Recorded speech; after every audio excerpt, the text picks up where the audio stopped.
Sekreto nilang nilagyan ng laso ng birthday cake ng nanay. Pero wala silang alam na nakakarinig na pala ito. Habang naglalakad, narinig ni Josie yung pag-uusap ng magkakapatid sa sala. Birthday na naman? Akala ko ba tapos na yung matandang yan? Tama. Hindi magiging masayang birthday na to kung nandyan siya. Kaya dapat talaga tapusin na yan para wala na tayong problema. Halos mabitawan ni Josie ang hawak na kamay ni Nanay Raquel. Napatingin siya sa matanda na tahimik lamang na nakatingin sa kanya. Tila nagtatanong sa kanyang mukha kung ano ang narinig niya. Nay, sa harap na lang tayo dumaan, mas maganda ron. Makikita po pala tayo sa likod, hindi na po surprise yon. Senyas niya. Ngunit bago pa sila makaliko, nakita ni Josie ang mabigat na titig ni Nanay Raquel. Hindi man ito magtanong, ramdam niyang narinig ng matanda ang lahat. Tumigil ito sa paglalakad. Nanginginig at halos hindi makagalaw. Nakita ni Josie ang mga luhang bumagsak mula sa mata ng matanda.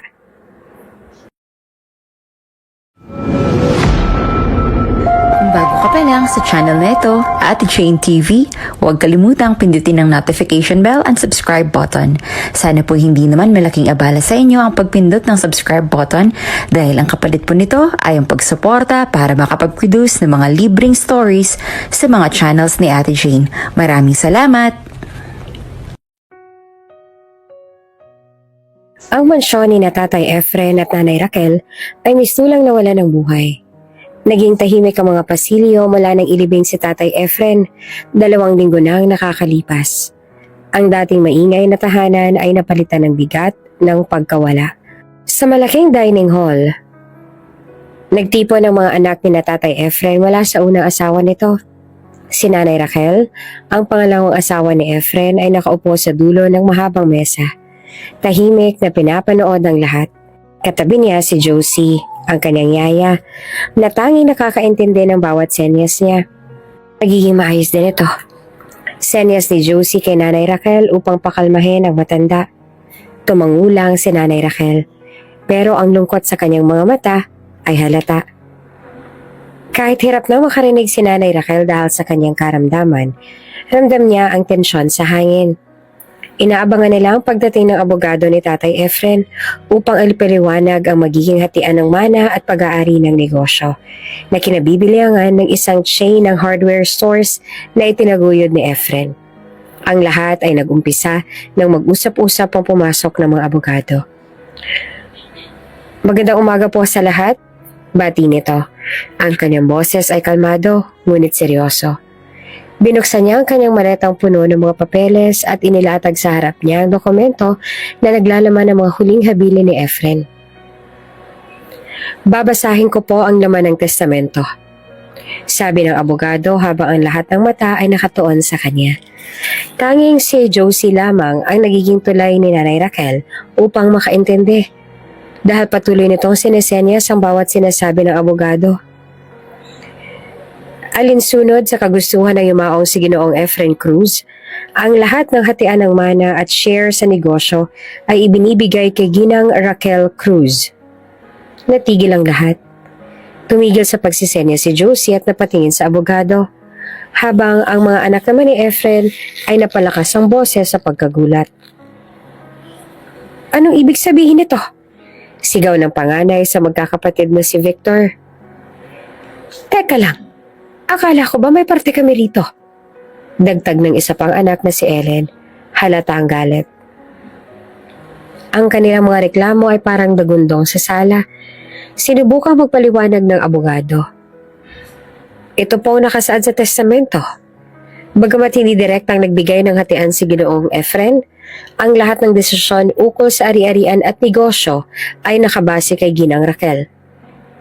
Ang kaguluhan ay tila sumabog. Anong ibig sabihin yan? Siya magdedesisyon kung may matatanggap kami o wala? Inayos ng abogado ang kanyang salamin at nagpatuloy sa pagpapaliwanag. Yes, iyon nga ang ibig sabihin. Dahil si Nanay Raquel din naman talaga ang nagpalawak ng negosyo ni Tatay Efren. Minabuti ni Tatay Efren na sa kanya na magmula ang desisyon para sa hatian ng mana. Hindi patas yan, sigaw ng isa sa mga anak na si Rocky. Siya man nga ang dahilan kung bakit tumago ang negosyo. Pero kami naman ay nagtatrabaho para dito. Dagdag pa ng anak na si Alina. Ni hindi nga namin siya tunay na ina. Napaka-unfair naman. Tahimik lamang si Nanay Raquel. Nakatingin sa kanila habang ang mga luha ay pilit niyang pinipigilan. Alam niya hindi siya welcome sa mga anak ni Efren. Ngunit hindi niya akalaing magiging ganito kabigat ang kanilang galit. Lumapit si Josie kay Nanay Raquel at maingat na nagsenyas. Hayaan niyo na lang po muna silang mag-usap. Huwag niyo nang alalahanin to ngayon. Tumingin lang si Nanay Raquel kay Josie. Pero ang tensyon ay hindi pa rin natapos. Ang isa sa mga anak at siyang bunso na rin na si Charmaine ay tumayo at diretsahang sinabi kay Josie. Sabihin mo sa kanya na ayusin niya to. Hindi siya dapat ang magdesisyon sa lahat. Ngunit nananatili pa rin si Josie sa kanyang posisyon. Pinoprotektahan si Nanay Raquel. Pasensya na po, pero kailangan niyo rin bigyan ng panahon si Nanay Raquel. Nasa pagluluksa pa po siya. Hindi ito ang tamang oras para pag-usapan ito. Hindi masabi ni Josie ang galit na nararamdaman niya dahil wala naman siyang karapatan bilang isang hamak na yaya lamang. Ngunit makikita sa kanyang mukha ang determinasyong protektahan si Nanay Raquel. Sa huli, nagdabog ang magkakapatid. Isa-isang nag-alisan sa mesa. Naiwan ang abogado, si Josie, at si Nanay Raquel na halos hindi na makatingin sa kahit sino dahil sa bigat ng kanyang nararamdaman. Pasensya na po, attorney. Sabi ni Josie habang inayos ang gamit ni Nanay Raquel. Ipapaalam ko na lang po sa inyo kung kailan pwedeng muling mag-usap ang lahat. Hayaan po muna natin silang magpahinga at makapag-isip. Ilang linggo din naman kasi ang lumipas mula na mawala si Tatay Efren. Masakit at sariwa pa sa kanila ang lahat. Tumango ang abogado at nagpaalam na rin. Naiwan si Josie at Nanay Raquel sa sala, kung saan muling bumagsak ang luha ng matanda. Hindi ito makapagsalita. Ngunit mahigpit niyang hinawakan ang kamay ni Josie, na tila nagpapasalamat sa pagsama sa kanya sa kabila ng lahat. Kinagabihan, tahimik ang buong mansyon. Nasa kanyang kwarto si Nanay Raquel, nakaupo sa isang sulok, habang hawak-hawak ang isang bagong bili niyang polo para sana kay Efren. Kulay asul ito, ang paboritong kulay ng kanyang asawa.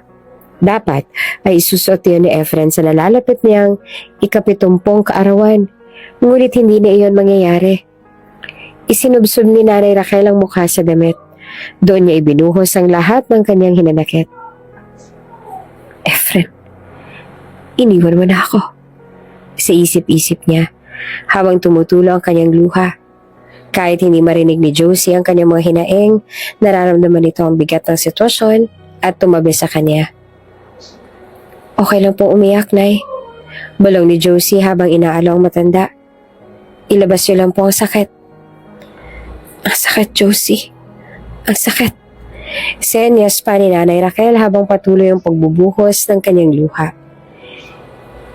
Hindi lamang si Efren ang nawala. Parang wala na rin akong pamilya. Hinawakan ni Josie ang kamay ng matanda. Hindi po totoo yan, Nay. Nandito pa rin ako para sa inyo. Pagsenyas ni Josie at saka nagpakita ng isang sinserong ngiti para sa matanda. Ngunit alam ni Nanay Raquel na iba ang pamilya. Iba ang taong kayang yakapin ka sa gitna ng sakit. Sa gabing iyon, natulog siyang luhaan. Yakap ang polo ni Efren habang iniisip ang mga alaala nilang magkasama. Sa labas ng kwarto, nakatanaw si Josie sa pintuan. Tahimik na nagdarasal na sana ay mabawasan ang bigat na dinadala ni Nanay Raquel. Ang mansyon ay muling binalot ng katahimikan. Ngunit ang pusong puno ng lungkot ay nananatiling nag-iingay sa dilim. Lumipas ang ilang araw matapos ang mainit na diskusyon sa mansyon tungkol sa mana ni Tatay Efren. Sa kabila ng tensyon, unti-unti nang nagiging tahimik muli ang paligid. Si Nanay Raquel ay patuloy na nagdadalamhati, ngunit ang kanyang yaya na si Josie ang naging sandigan niya sa bawat araw. Si Josie ang nag-aalaga sa kanya, umaalalay sa kanya sa pagbangon at sinesenyas ang lahat ng nangyayari sa paligid. Isang umaga, habang inaayos ni Josie ang buhok ni Nanay Raquel sa sala, biglang may dumating na bisita. Si Victor, ang panganay na anak ni Tatay Efren. Ang unang bumisita, Hindi karaniwan ang ganitong pangyayari. Good morning, Nay Raquel. Bati ni Victor. May dala itong bouquet ng mga bulaklak. Napatingin si Josie sa kanya. Bahagyang nagulat. Noon lamang siya nakakita ng ganitong kilos mula kay Victor. Madalas maikli lamang ang mga usapan nito kay Nanay Raquel at hindi ito nag-aabala ng anumang regalo. Sinenyas ni Josie ang bati ni Victor kay Nanay Raquel. Namutawi naman ang ngiti sa mukha ng matanda. Halatang natutuwa sa hindi inaasahang pagbisita. Kamusta ka, Nay? May dala akong bulaklak para sa'yo. Alam ko na paborito mo ang rosas. Sabi ni Victor habang inilalapag ang bulaklak sa lamesa. Sinikap ni Josie na maiparating ang bawat salita kay Nanay Raquel. Nagpapasalamat ang matanda gamit ang senyas at pilit na umiti. Matapos ang ilang minutong usapan, nagpaalam si Victor. Balik ako ulit bukas, Nay. Mag-iingat ka palagi. Pagkatapos ni Victor, sunod-sunod ay naging pagbisita ng iba pang mga anak. Kinabukasan, si Ellen naman ang dumating. Si Ellen na dati ay laging abala at bihirang bumisita, abay biglang nagdala ng paboritong tsokolate ni Nanay Raquel. Nay Raquel, naisip ko na baka gusto mong matikman to. Paborito mo to dati, diba? Tanong ni Ellen habang inaabot ang kahon ng tsokolate. Napatingin si Josie habang sinisenyas ang sinabi nito. Napansin niyang mas magiliw si Ellen kesa dati. Laging malamig ang trato nito sa madrasta. Ngunit ngayon, tila ba nag-iba ang ihip ng hangin. Ganito rin ang nangyari sa sumunod na mga araw. Si Rocky, ang pangatlong anak ni Efren, ay bumisita rin. Dumaan siya nang may dalang imported na wine. Nay, naaalala ko dati. Sabi ni Dad, mahilig ka daw sa ganitong klase ng wine. Sana magustuhan mo. Sabi niya habang inilalapag ang bote sa mesa. Pagkatapos ni Rocky, sumunod naman si Alina at Charmaine. Si Alina, ang fashionista sa pamilya, ay nagdala ng bagong scarf para kay Nanay Raquel. Para may panlamig ka, Nay. Sabi nito habang isinusuot ang scarf sa leeg ng matanda. Si Charmaine naman, ang bunsong anak, ay nagdala ng masarap na banana cake. Nay, gawa ko to.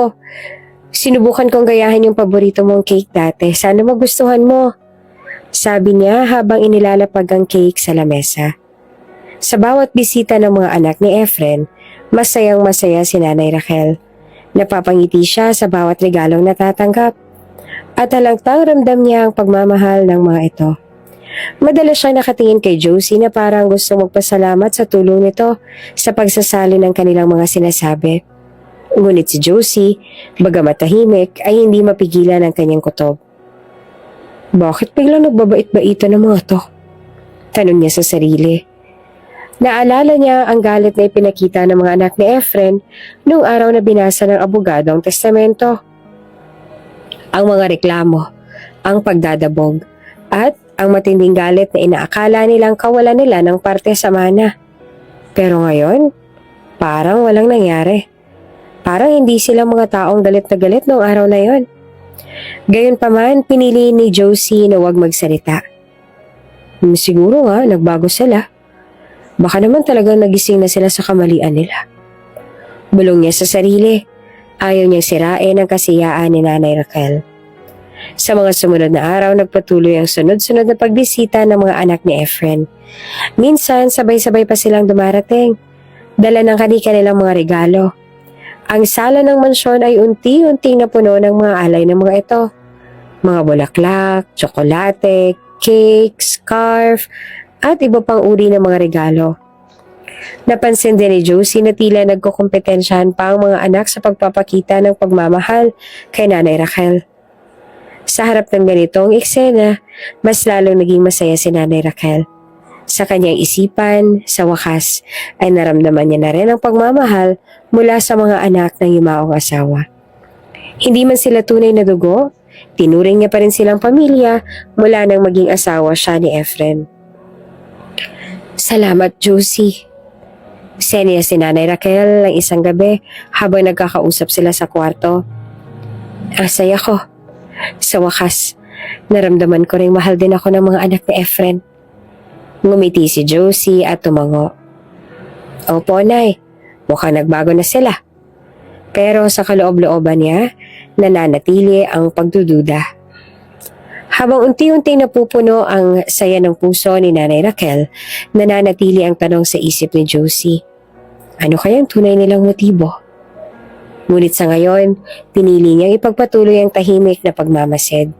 Umaasang ang lahat ng ito ay totoo at hindi isang malaking palabas. Lumipas ang mga araw at tila ba naging mas makulay ang bahay sa mansyon. Ang mga anak ni Tatay Efren ay nagpatuloy sa kanilang masigasig na pagbibigay ng atensyon kay Nanay Raquel. Mula umaga hanggang gabi, may dumadating na isa o dalawang anak para kamustahin siya. Nay, ito po ang paborito niyong ensaymada galing sa bakery na dati niyong kinakainan. Bati ni Ellen isang hapon. Hawak ang isang kahon ng malalambot na ensaymada. Habang isinisenyas ni Josie ang sinabi ni Ellen, ngumiti si Nanay Raquel at kinuha ang kahon. Salamat, Ellen. Naaalala mo pa pala ang paborito ko. Sagot niya rin gamit ang kanyang kamay. Aba, syempre naman, Nay. Importante ka sa amin. Sagot ni Ellen na tila ba tapat na tapat ang tono ng boses. Samantala, kinagabihan naman dumating si Rocky. May dalang box ng imported na tsokolate. Nay, may bago po ako natutunang recipe para sa steak. Gusto niyo po bang ipagluto ko kayo bukas? Tanong nito. Habang nakaupo sa tabi si Nanay Raquel sa sala. Ang bait mo naman, Rocky. Oo naman, gusto ko yan. Sagot naman ni Nanay Raquel habang sinisenyasan si Josie na magpasalamat. Sa bawat bisita, lalo pang nagiging masaya si Nanay Raquel. Halos hindi niya na maramdaman ang lungkot mula nang pumanaw si Efren. Ngayon, pakiramdam niya, mahalaga siya sa mga anak ng kanyang yumaong asawa.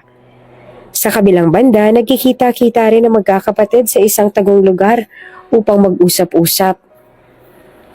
Sa isang coffee shop malapit sa mansyon, naroon sina Victor, Ellen, Rocky, Alina at Charmaine.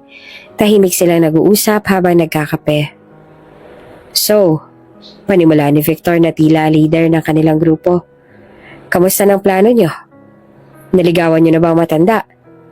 Napatingin si Ellen. Nilaro ang kanyang tasa ng kape.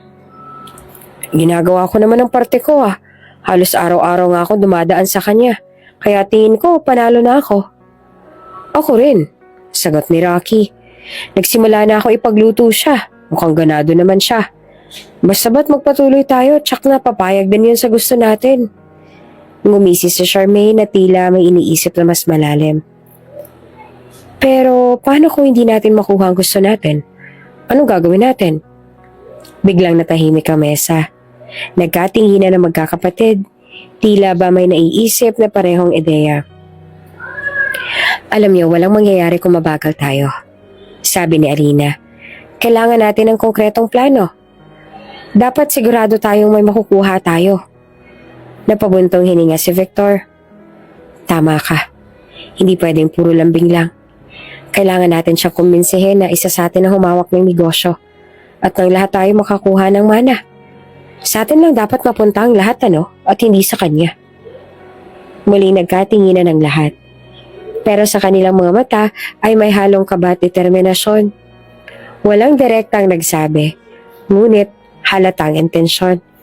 Gagawin nila ang lahat para makuha ang mana, kahit na may masamang plano. Samantala, sa mansyon, wala pa rin kaalam-alam si Nanay Raquel sa tunay na motibo ng kanyang mga stepchildren. Habang naglalaro siya ng baraha sa sala kasama si Josie, napansin niyang tahimik ang mansyon. Josie, parang tahimik yata ngayon. Wala bang darating na bisita? Tanong niya gamit ang senyas. Wala pa po, Nay. Sagot ni Josie. Baka abala lang po sila sa ibang bagay. Ngumiti naman si Nanay Raquel. Ang saya ko, Josie.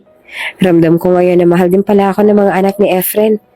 Hindi ko akalain na ganito pala sila kabait. Sa likod ng kanyang ngiti, hindi maalis si Josie ang kutob na may mali.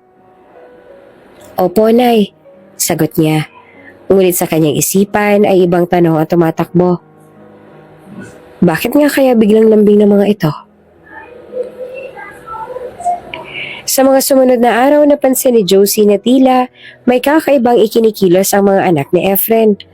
Madalas silang mag-usap ng pabulong kapag magkakasama. At may mga pagkakataon pa na parang pilit ang mga ngiti nila kapag kasama si Nanay Raquel. Isang hapon, habang nagliligpit ng mga gamit sa sala, narinig ni Josie ang bulong ng magkakapatid sa labas ng mansyon. Hindi niya sinasadya, ngunit tila nabanggit nila ang tungkol sa mana. Kailangan natin magmadali. Hindi pwedeng tumagal pa to. Narinig niyang sabi ni Victor. Biglang kinabahan si Josie, ngunit hindi iyon pinahalata kay Nanay Raquel. Sa halip ay binantayan niya ang bawat kilos ng magkakapatid at siniguradong ligtas ang matanda sa anumang masama nilang balak. Habang hindi pa natutuklasan ni Nanay Raquel ang tunay na motibo ng kanyang mga stepchildren, patuloy pa rin siyang nagiging masaya sa kanilang presensya. Sa kanyang puso, umaasa siyang totoong pagmamahal ang nararamdaman ng mga ito sa kanya. Pero sa likod ng kanyang kasiyahan, unti-unting bumabalot ang anino ng panlilindang. At sa bawat araw na lumilipas, mas lalong nagiging malinaw kay Josie na hindi simpleng pagmamahal lang ang habol ng mga anak ni Efren. Ang tanong na umiiral ay, kailan kaya madidiskubre ni Nanay Raquel ang katotohanan? Umaga sa mansyon, tahimik na inaasikaso ni Josie si Nanay Raquel sa kanyang kwarto. Ang ginang ay nakaupo sa malambot na upuan sa tabi ng bintana. Nakadamit ng simpleng duster at may malumanay na ngiti habang tinitingnan ng mga litrato sa kanyang lamesita. Napansin ni Josie na tila may nais sabihin si Nanay Raquel. Sumenyas ang matanda kay Josie. Tingnan mo ang litrato, Josie. Kwento ko sa'yo. Sumunod si Josie at kinuha ang isang lumang album na nasa mesa. Inisa-isa niyang binuklat ang mga pahina habang pinagmamasa ng mga larawan.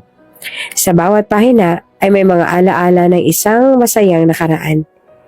Itinuro ni Nanay Raquel ang isang larawan kung saan nakasuot siya ng isang floral na dress, katabi si Tatay Efren na nakabarong.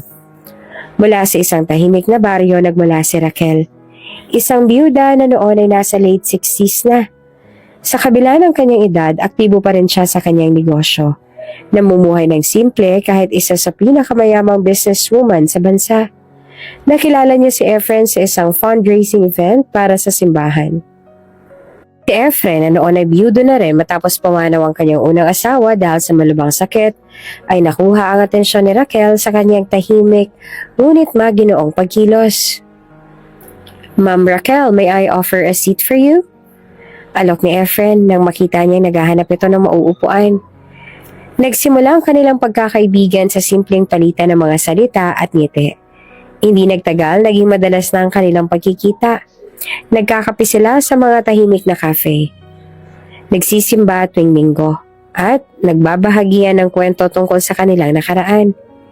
Hindi lahat ay natuwa sa kanilang relasyon, lalo na ang mga anak ni Efren. Sa bawat pagkakataon na ibinabanggit ni Efren si Raquel, laging malamig ang reaksyon ng mga anak nito. Pa, bakit mo ba kailangang maghanap ng iba? Hindi mo na ba mahal si Mama? Tanong ni Victor noon, puno ng pagkadismaya. Ngunit matatag si Efren sa kanyang nararamdaman. Hindi niyo nauunawaan. Walang pwedeng pumalit kay Mama ninyo. Pero may karapatan din naman akong sumaya. Sagot niya. Makailang ulit na pinatunayan ni Raquel ang kanyang kabutihan. Sa kabila ng malamig na trato ng mga anak ni Efren, hindi siya nagrereklamo. Lagi niyang sinisiguradong maayos ang relasyon niya kay Efren at nagpakita ng walang kapantay na pagmamalasakit sa kanilang pamilya. Sa halos 10 taon na pagsasama, napuno ng pagmamahalan ng buhay ni Raquel at Efren, kahit pa senior citizen na sila ng ikasal.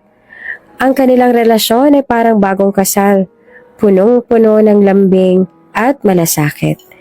Lagi silang magkasama nagbabakasyon, nagtatanim sa kanilang hardin at nagkukwentuhan tuwing gabi. Hanggang sa dumating na nga ang araw na nagkasakit si Efren. Sa kabila ng kanyang sakit, hindi iniwan ni Raquel ang tabi ng kanyang asawa. Inalagaan niya ito hanggang sa huling sandali. Binalik ni Josie ang tingin sa album at ngumiti kay Raquel. Ang ganda talaga ng love story ninyo, Nay. Napaka-inspirational. Ngayon ko lang ho nalaman ang lahat ng to. Tumango si Nanay Raquel at Sumerias. Oo, Josie. Maswerte ako kay Efren. Habang nagkukwento si Nanay Raquel, bigyan niyang hinawakan ang kanyang tenga at Sumerias kay Josie. Masakit, Josie. Masakit ang tenga ko. Nabahala si Josie. Naku, Nay, sige po, magpahinga na po muna kayo. Inakay ni Josie si Raquel papunta sa kanyang kama at tinulungan itong mahiga. Pinatay niya na ang ilaw sa kwarto. Iniwang bukas ang maliit na lampshade at binantayan ng matanda hanggang sa makatulog ito. Kinabukasan, nagising si Raquel na may kakaibang nararamdaman. Humawak siya sa kanyang tenga at sumenyas kay Josie. Parang may ugong ako naririnig. Sobrang sakit pa rin. Dahil dito, ipinasya ni Josie na ipahinga si Raquel ng buong araw. Huwag na po kayong lumabas, Nay. Mag-relax lang po kayo dito. Pagdating ng tanghali, dumating si Alina. Lumapit ito kay Josie na kasalukuyan naman nag-aasikaso ng tanghalian ni Raquel. Nasaan si Nanay Raquel? Tanong ni Alina. Nasa kwarto po, nagpapahinga. Sagot naman ni Josie. Masakit po kasing tenga niya. Napabuntong hininga si Alina. Halatang may kagaanan ng loob. Buti naman. Hindi ko kailangang makipagplastikan. Nagulat si Josie sa narinig. Ngunit nagkunwari siyang hindi sigurado sa narinig. Ano po yun, Ma'am Alina? Tanong niya. Biglang nag-ibang ekspresyon ni Alina. Wala. Eto, Josie, dalhin mo na lang tong pagkain kay Nanay. Sabihin mo, gawa ko, ha? Mabilis itong sagot bago umalis na hindi nagpaalam kay Raquel. Habang hawak-hawak ang pagkain ni Alina, nag-isip si Josie. Parang may mali nga sa mga anak ni Tatay Efren. Naalala niya ang sinabi ni Alina at ang kakaibang pakikitungo nito. Hindi niya maiwasang magtanong sa sarili kung ano nga ba ang tunay na motibo ng mga ito. Pumasok siya sa kwarto ni Raquel at inilapag ang pagkain. Nay, may dala pong pagkain si Ma'am Alina. Sabi niya siya raw po nagluto. Ngumiti si Raquel kahit halata pa rin ang kanyang panghihina. Salamat, Josie. Sabihin mo kay Alina na na-appreciate ko ang effort niya. Tumango naman si Josie. Ngunit sa loob niya, hindi siya mapakali. Alam niyang may mas malalim na dahilan sa likod ng biglaang pagbait-baitan ng mga anak ni Efren. Sa puntong yon, nagpasya siyang bantayan ng mabuti ang mga kilos sa mga ito at siguraduhing ligtas si Raquel mula sa anumang masama nilang plano. Sa kabila ng pagmamahal ni Raquel kay Efren at sa kanyang mga anak, unti-unting nababalot ng hinala ang kanyang mundo. Sa bawat hakbang, may mga aninong gumagalaw sa likod ng kanyang ngiti. At ang taong laging nasa kanyang tabi, si Josie, ang nagiging bantay niya at tagapagtanggol niya mula sa posibleng panganib. Paglipas sa mga araw, patuloy na naririnig ni Nanay Raquel ang mga ugong sa kanyang mga tenga. Hindi na lamang ito simpleng sakit na nadarama niya. Tila may kakaibang nangyayari sa kanya. Lalo siyang naging mapagmasid sa kanyang paligid. Ngunit nananatili siyang tahimik. Hindi nagrereklamo kahit paminsan ay nahihirapan siyang makatulog. Isang umaga, habang inaasikaso ni Josie si Nanay Raquel sa kanyang kwarto, napansin ng yaya na tila mas alerto ang matanda. Good morning, Nay. Ready na po ba kayo para sa araw natin? Tanong ni Josie sabay hawak sa mga kamay ni Raquel. Ngunit sa pagkakataong ito, nagulat si Nanay Raquel. Narinig niya ang boses ni Josie. Malinaw, mababa at puno ng malasakit. Napatigil siya sa paghinga at saglit na napatulala. Hindi makapaniwala si Nanay Raquel na muli siyang nakarinig matapos ang isang taon. Sa kabila ng kanyang tuwa, nananatili siyang maingat. Ayaw niyang ipaalam kay Josie ang bagong milagro. Sa kabila, sumenya siya. Kunin mo mga damit ko, Josie. Maghahanda na ako. Habang abala si Josie, lihim naman na pinakikinggan ni Nanay Raquel ang bawat salitang binibigkas ng yaya. Buti naman po ang lakas-lakas niyo pa rin, Nay. Sana tuloy-tuloy ng paggaling niyo. Bulong nito habang nag-aayos ng gamit. Napangiti si Raquel Ramdamang taos-pusong pagmamalasakit ni Josie. Pagkatapos magbihis, sumenya si Raquel kay Josie. Gusto kong magpa-check up ulit. Pakisamahan mo ako sa doktor. Tumango si Josie. Sige po, Nay. Maganda yan para ma-check up kung kamusta ng mga tenga ninyo. Tawagan ko na akong klinika para magpa-schedule. Kinabukasan, nagpuntang dalawa sa klinika ng espesyalista ni Nanay Raquel. Dumating sila ng maaga. Habang naghihintay, inaaliw ni Josie si Raquel sa pamamagitan ng pagbabahagi ng mga kwento tungkol sa kanyang pamilya at sa buhay probinsya. Tahimik lamang si Raquel, ngunit sa loob niya, sinisigurado niyang naiintindihan niya ang bawat salita ni Josie. Pagkatapos ng ilang minuto, tinawag na sila ng doktor. Pumasok sila sa opisina ng espesyalista. Isang maaliwalas at modernong kwarto na puno ng mga medikal na kagamitan. Sinimula ni Josie ang pag-uusap gamit ang sign language habang ini-interpret ang lahat para kay Raquel. Doc, gusto po ulit magpa-check ni Nanay Raquel. Sumasakit pa rin daw po minsan ang mga tenga niya. Ngumiti ang doktor. Sige nga, tingnan natin ulit.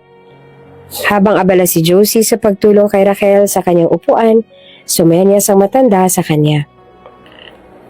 Josie, gusto ko mag-kausap kami ni Doc ng kami lang. Sandali ka muna sa labas. Medyo nagulat si Josie ngunit hindi na nagtanong pa. Sige po, Nay. Hintayin ko na lang po kayo sa waiting area. Pagkalabas si Josie, isinara ng doktor ang pinto at nilingon si Raquel. Anong maitutulong ko, Mrs. Raquel? Tanong nito gamit ang sign language. Senyas ni Raquel. Doc, gusto kong subukang magsalita. Huwag ka nang sumenyas. Nagulat ang doktor. Magsalita? Pero sa pagkakataong yon, tumigil sa pagsenyas si Raquel at dahan-dahan nagbuka ng bibig. Doc, mahinang sabi ng matanda, halatang kinakabahan. Napamaang ang doktor. Mrs. Raquel, nakakarinig kayo? Tumawa si Raquel, pinipigilan ng luha. Oo, Doc. Bigla na lang nangyari kahapon. May narinig ako mga ugong. At pagkatapos nun, unti-unti na akong nakakarinig ulit. Hindi makapaniwala ang doktor. Agad niyang sinuri ang mga tenga ni Raquel gamit ang kanyang kagamitan. Matapos ang masusing eksaminasyon, ngumiti ito ng malapad. Wala nang bara. Ang pandinig ninyo mukhang bumabalik na sa normal. Pero gusto kong siguraduhin na tuloy-tuloy ito. Kailangan natin ng regular na check-up buwan-buwan. Habang pinag-uusapan ng sitwasyon ni Raquel, nagtanong ang doktor. Ipaalam na po ba natin ito sa mga anak ninyo at kay Yaya Josie ninyo? Magandang balita ito, lalo na't matagal na kayo hindi nakakarinig. Ngunit umiling si Raquel. Huwag na muna, Doc. Gusto kong ako mismo magsabi sa kanila sa tamang panahon. May mga bagay pa akong gustong malaman. Pakitago ho muna ito. Ngumiti ang doktor. Sumang-ayon sa hiling ni Raquel. Sige po. Siguraduhin ninyong magpapatingin kayo buwan-buwan, ha? Hindi natin pwedeng mapabayaan ito. Paglabas ng doktor sa kwarto, sinalubong niya si Josie. Okay na po si Nanay Raquel. Tapos na check-up. Maayos naman ang kalagayan niya. Pero gusto ko siyang pabalikin ulit sa susunod na buwan. Tumango si Josie at talatang nakahinga ng maluwag. Salamat po, Doc. Habang nasa sasakyan pa uwi, tahimik lamang si Raquel. Pinagmamasdan niya si Josie na abalang nagbabantay sa kanya.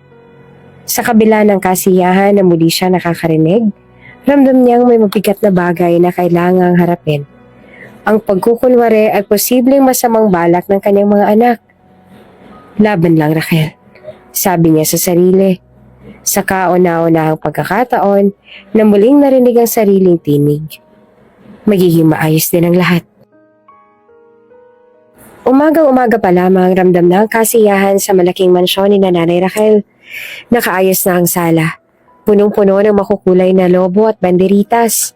Habang ang aroma ng sinigang na baboy, ang paboritong ulam ng matanda, ay nanonood na sa buong bahay. Sa kwarto ni Nanay Raquel, abala si Josie sa pag-aayos sa kanyang amo. Nakasuot si Nanay Raquel ng barot saya na kulay ginto, ang paborito niyang kulay, at may simpleng alahas na regalo sa kanya ni Tatay Efren noong kanilang anibersaryo. Bagaman 70 na siya, makikita pa rin sa kanyang mukha ang bakas ng kabataan. Mga matang punong-puno ng kwento at ngiting magiliw, kahit pa may lungkot na hindi maikubli. Josie, siya niya si Nanay Raquel habang pinapanood ang yaya na maingat na inaayos ang kanyang buhok. Gusto ko maganda ako ngayong araw. Hindi basta-basta ang 70. Tumango si Josie sabay sagot. Opo, Nay. Walang tatalo sa inyo ngayong araw na to. Para kayong reyna. Matapos ang ilang minuto ng pag-aayos, nagliwanag ang mukha ni Nanay Raquel. May biglang naisip. Tumapik siya kay Josie at sumenyas. Josie, sabihin mo sa kanila, sa likod tayo dadaan. Gusto ko silang sorpresahin. Bagamat may kaba, ngumiti si Josie. Sige po, Nay. Siguradong magugulat sila. Hindi niya gustong guluhin ang mga plano ng mga anak ni Nanay Raquel, pero alam niyang espesyal ang araw na to para sa matanda. Habang binabaybay nila ang pasilyo patungo sa likod ng bahay, narinig ni Josie ang pag-uusap ng magkakapatid mula sa sala. Hindi sinasadya, pero sapat na malakas ang kanilang boses para marinig niya ito. Birthday na naman! Bakit ba kasi hindi na lang siya mawala-wala? Reklamo ni Rocky. Akala ko ba tapos na yung matandang yan? Lagi na lang siya ang sentro. Kailan ba tayo magkakaroon ng kapayapaan? Dagdag naman ni Victor. Tama, hindi magiging masayang birthday na to kung andyan pa rin siya. Ano, ilang birthdays pa bang isi-celebrate natin, ha? Belta ni Ellen. Halos mabitawan ni Josie ang hawak niyang braso ni Nanay Raquel. Hindi siya makapaniwala sa narinig.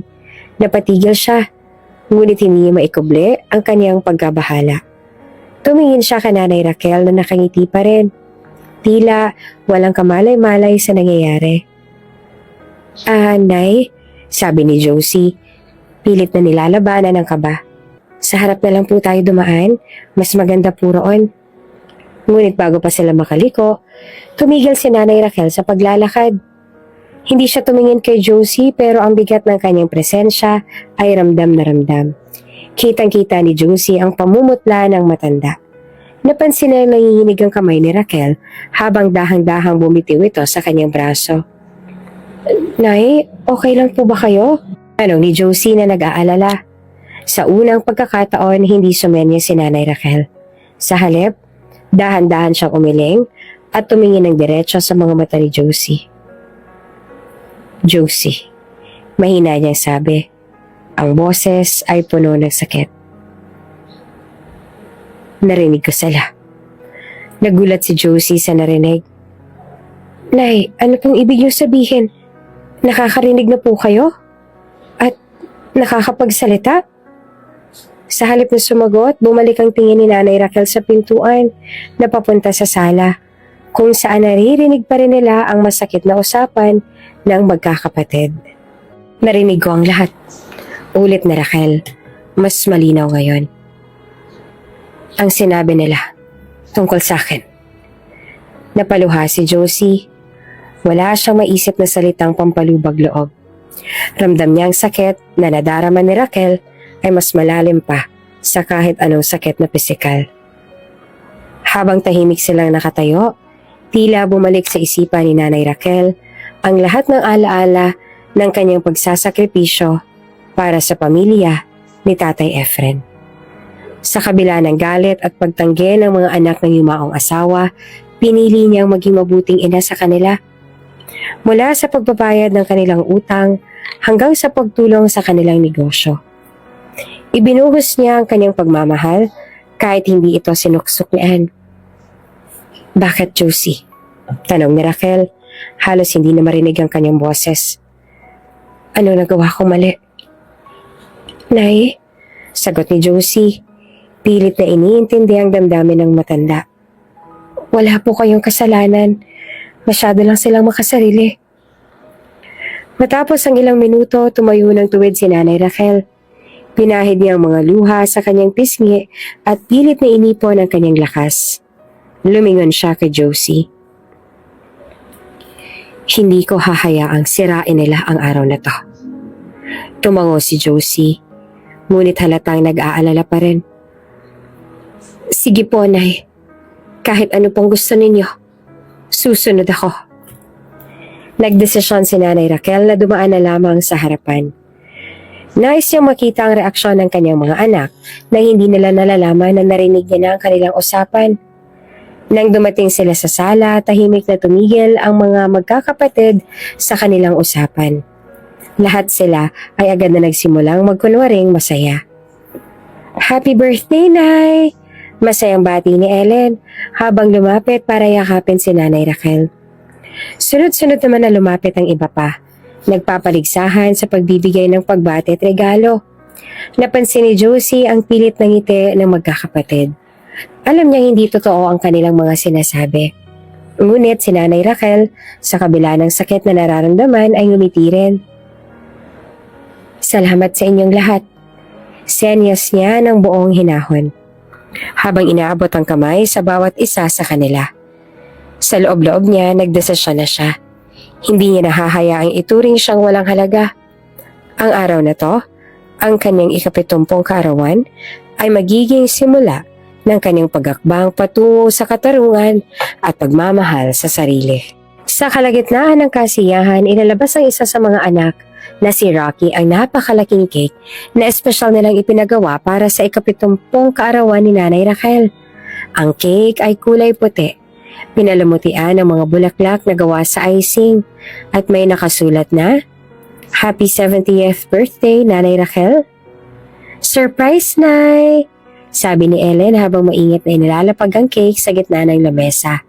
Lahat ay nagpalakpakan, kahit halatang pilit lang ang ngiti. Ang ganda ng cake, Ellen. Talagang pinaka-custom made mo pa yan, ano? Wika ni Charmaine habang tumatawa, pero may lihim na ngisi sa labi. Lahat ng anak ay nagpasipalagsahan sa pagbati at pagpuri sa cake. Pero si Josie tahimik lamang na nakamasid sa mga galaw nila. Alam niya na may kakaiba. Hindi niya malimutan ang sinabi ni Alina noong nakaraang araw. Kaya naman, naging mas mapagmatsyag siya. Habang abala ang magkakapatid sa pag-aasikaso ng kandila at paghahanda ng larawan, sinigurado ni Josie na hindi nawawala sa paningin niya ang cake. Napansin niyang tila may palihim na bulungan sina Rocky at Charmaine habang patuloy ang kasiyahan. Nang lapitan niya si Alina para laalalayan sa pag-ayos ng kandila, narinig niya mahinang sabi nito kay Rocky. Sigurado ka ba sa nilagay mo? Walang palpak, ha? Tumayo ang balahibo ni Josie sa narinig. Hindi siya nagpahalata pero agad siyang nag-isip ng paraan. Sa pagkakataong yon, nagdesisyon siyang kumilos. Habang abala ang lahat, palihim niyang kinuha ang cake at pinalitan ito ng isang kahalintulad na cake na naihanda niya na kanina pa sa kusina. Salamat sa kusinera, bulong niya sa sarili, habang binibigyan ng tahimik na utos ang staff ng bahay na ilabas ang pinalit niyang cake. Nang bumalik si Josie, hawak na ng magkapatid ang cake. Hindi nila napansin ang pagpapalit nito dahil abala sila sa pag-aayos ng kandila. Nang masindi na lahat ng kandila, lahat ng tao ay nagtipon-tipon na sa paligid ng lamesa. Happy birthday to you! Sabay-sabay nilang kanta, habang nakangiti si Nanay Raquel. Sa kabila ng naririnig niyang mga masakit na salita kanina, pinili niyang umiti. Ngunit hindi nawala sa isipan niya ang sakit na dulot ng narinig. Nay, hihipan mo na ang kandila, sabi ni Victor na pilit na umiti. Tumayo si Nanay Raquel, tumingin sa mga anak niya at sa huling pagkakataon, humiling bago hinipan ang mga kandila. Matagal siyang nananatiling nakapikit at tila sinisiguradong buo ang hiling niya bago ito gawing totoo. Pagkatapos ng kantahan, nagsimula na silang maghiwa ng cake. Pinangunahan ni Ellen ang pag-abot ng unang slice kay Nanay Raquel. Nay, tikman niyo muna. Espesyal yan para sa inyo, sabi niya, pilit na binibigyan ng kasamang ngiti. Kumuha si Nanay Raquel ng maliit na peraso gamit ang tinidor at dahan-dahang isinubo ito. Lahat ng anak niya ay tila tahimik na nag-aabang at si Josie naman nakamasid lang sa gilid. Kunwari ay walang alam. Senya si Nanay Raquel matapos nguyuin ng cake. Masarap! Salamat mga anak. Ngumiti ang mga anak niya, pero halatang nagkakatinginan. Parang may inaabangan.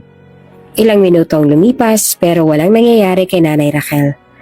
Nakakain na ito ng maraming peraso ngunit wala ni bahagyang senyales na may mali sa kanyang pakiramdam. Habang kumakain, napansin ni Josie ang iritasyon sa mukha ng magkakapatid. Si Rocky ang unang bumulong. Sigurado ka bang tama yung ginawa mo? Tanong niya kay Charmaine. Oo, kaya nga ako naglagay, diba? Pero bakit parang wala namang nangyari? Sagot ni Charmaine na may halong inis. Pabulong din na sumingit si Ellen. Baka mali ang nilagay mo. Sa susunod, siguraduhin mong tama ang ginagawa mo. Narinig ni Josie ang bulungan pero hindi siya nagpahalata. Sa halip, tahimik siyang ngumiti sa sarili. Alam niyang napigilan niya ang masamang balak ng magkakapatid. Habang patuloy ang kasiyahan, walang kamalay-malay si Nanay Raquel sa masamang balak ng kanyang mga anak. Sa kabila ng kanilang pagpapanggap, kitang-kita sa kanyang kasiyahan na tila napalapit sa kanyang mga anak niya sa espesyal na araw na iyon. Habang nagliligpat na si Josie, tumingin siya kay Nanay Raquel at sinabing, Nay, masaya po ako na masaya kayo ngayon. Tumango si Nanay Raquel. Ngunit sa likod ng kanyang mga mata, alam niyang hindi magtatagal ang kasiyahang ito. Sa kabila ng mga ngiti at tawanan, ramdam niyang may mas malalim na sugat na kailangang harapin sa kanilang pamilya. Habang abala ang lahat sa pagkain at kwentuhan, tahimik na pinagmamasan ni Nanay Raquel ang kanyang mga anak. Sa bawat ngiti at tawa nila, alam niyang may itinatago silang lihim. Ngunit sa halip na maggalit, pinili niyang maging matatag. Nang matapos ang selebrasyon, tumayo siya tumingin sa kanilang lahat.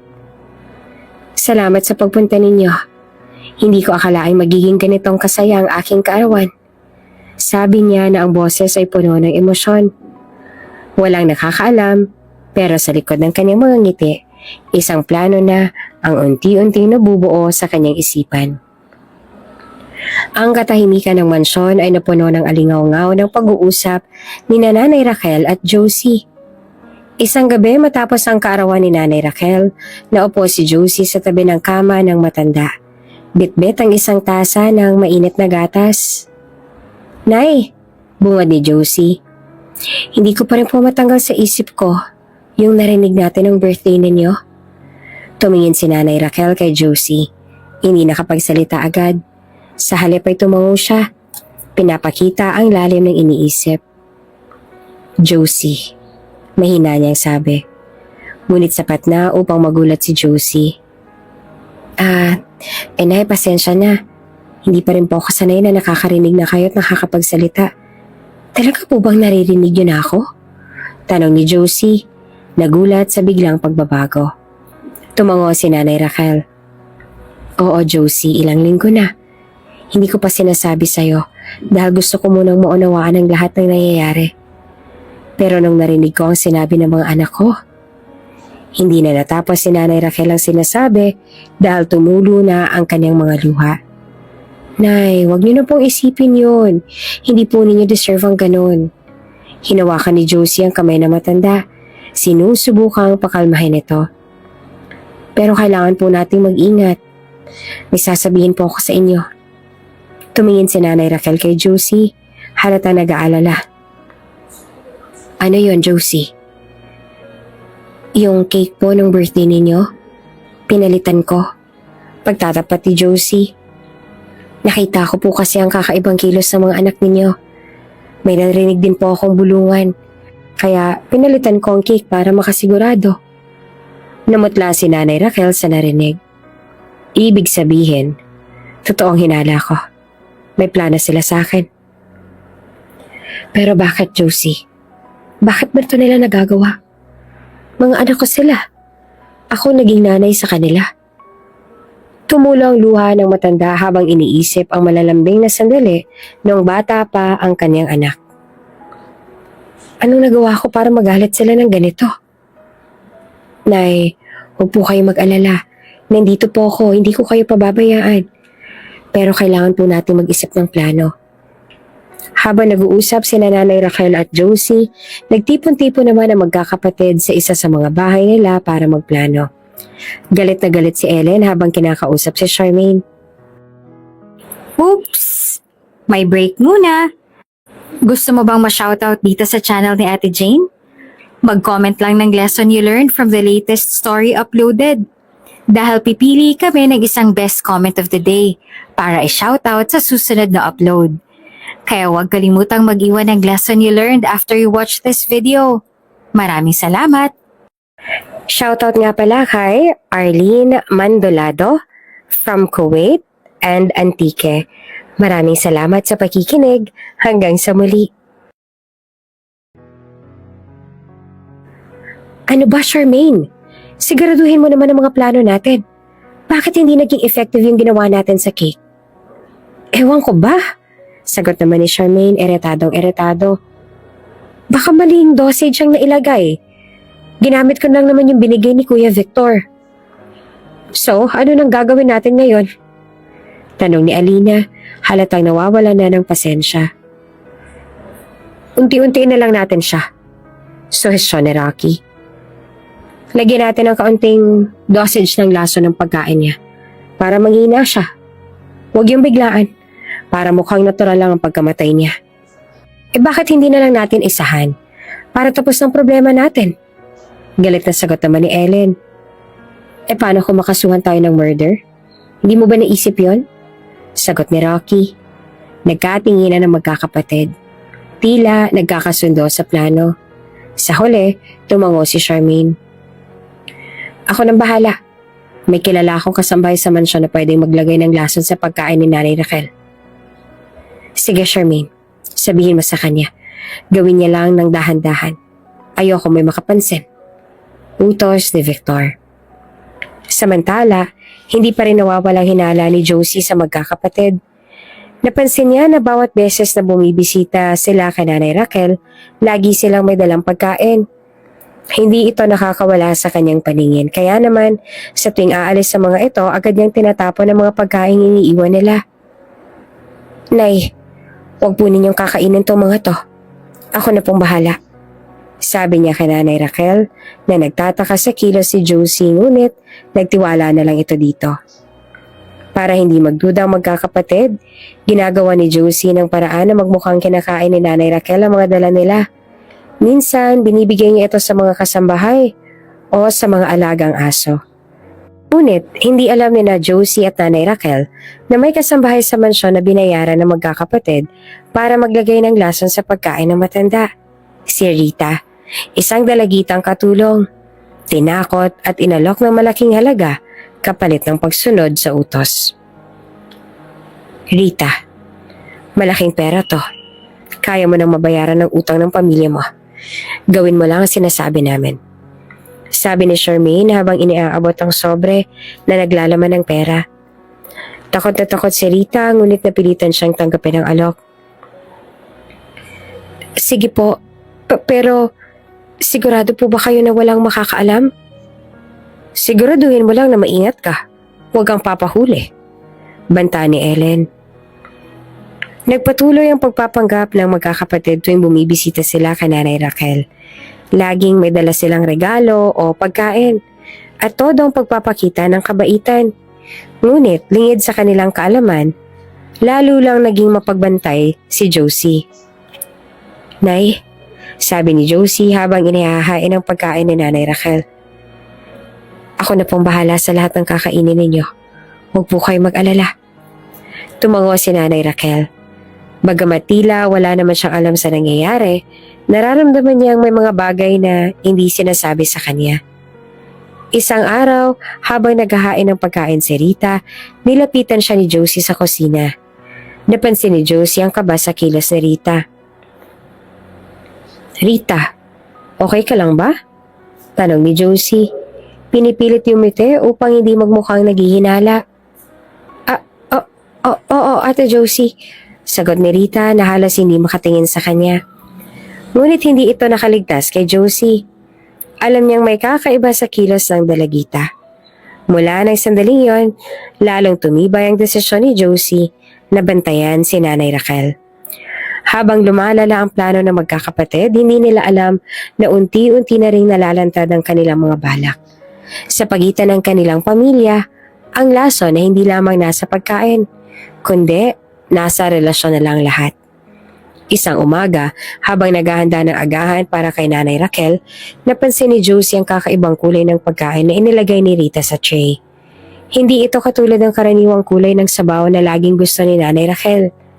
Ang liwanag ng mata ni Josie ay agad na naganap ng sagot sa likod ng kakaibang detalye. "Nay, hintay lang po muna."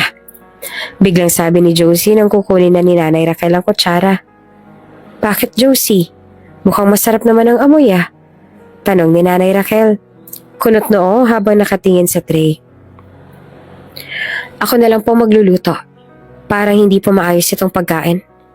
Sagot ni Josie. Pilit na nagpapakita ng mahinahong kilos. Ayaw niya magduda si Nanay Raquel, pero ramdam niyang hindi mapalagay niyang damdamin. Dinala ni Josie si Nanay Raquel sa opisina ng mansyon. Doon niya tinawag ang isa sa mga security staff. "Pwede po bang ipa-review yung CCTV sa kusina? May gusto lang po ako makita," sabi ni Josie sa gwardya. Habang tinitingnan ng footage, bumalik ang kaba ni Josie nang makita si Rita, ang kasambahay na may kausap sa gilid ng kusina. Ibinibigay dito ng isang babae na naka-blouse at dark pants ang isang maliit na pakete. Sa sumunod na footage, ipinakita si Rita na naglalagay ng sangkap sa sabaw habang panay ang tingin sa paligid. "Josie?" Basag ng boses ni Nanay Raquel na tumayo mula sa upuan upang makita ang mga eksena sa monitor. "Hindi maaari. Diyos ko, bakit naman ako ginaganito ng sarili kong pamilya?"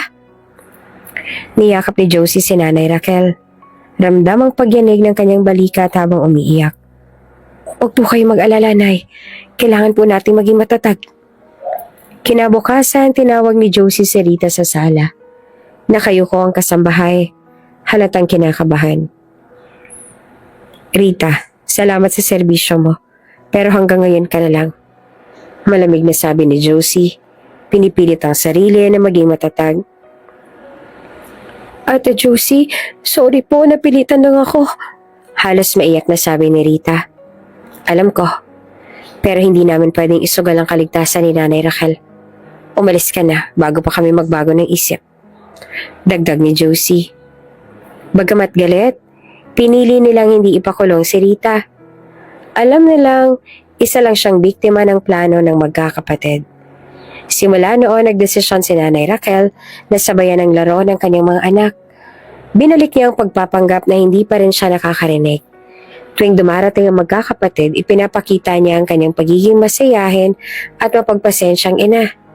Kahit na unti-unti siyang sinisira ng nalaman niya. "Nay, ito po. May dala kaming fruit basket para sa inyo." Bati ni Ellen habang pilit na humingiti. "Salamat, anak," sagot naman ni Nanay Raquel sa senyas. Nagpapanggap na hindi niya pa rin naririnig ang sarkastikong tono ng boses nito. Sa likod ng kanyang ngiti, naglagay si Josie at Nanay Raquel ng mga recorder sa ilalim ng mga upuan at lamesa. Layunin nilang malaman ang sumunod na plano ng magkakapatid. Matapos ang pagbisita ng magkakapatid, agad nilang pinakinggan ang mga naitala ng recorder. "Ang bagal naman ng epekto ng ginagawa natin," sabi ng isang lalaki, si Rocky, sa recording.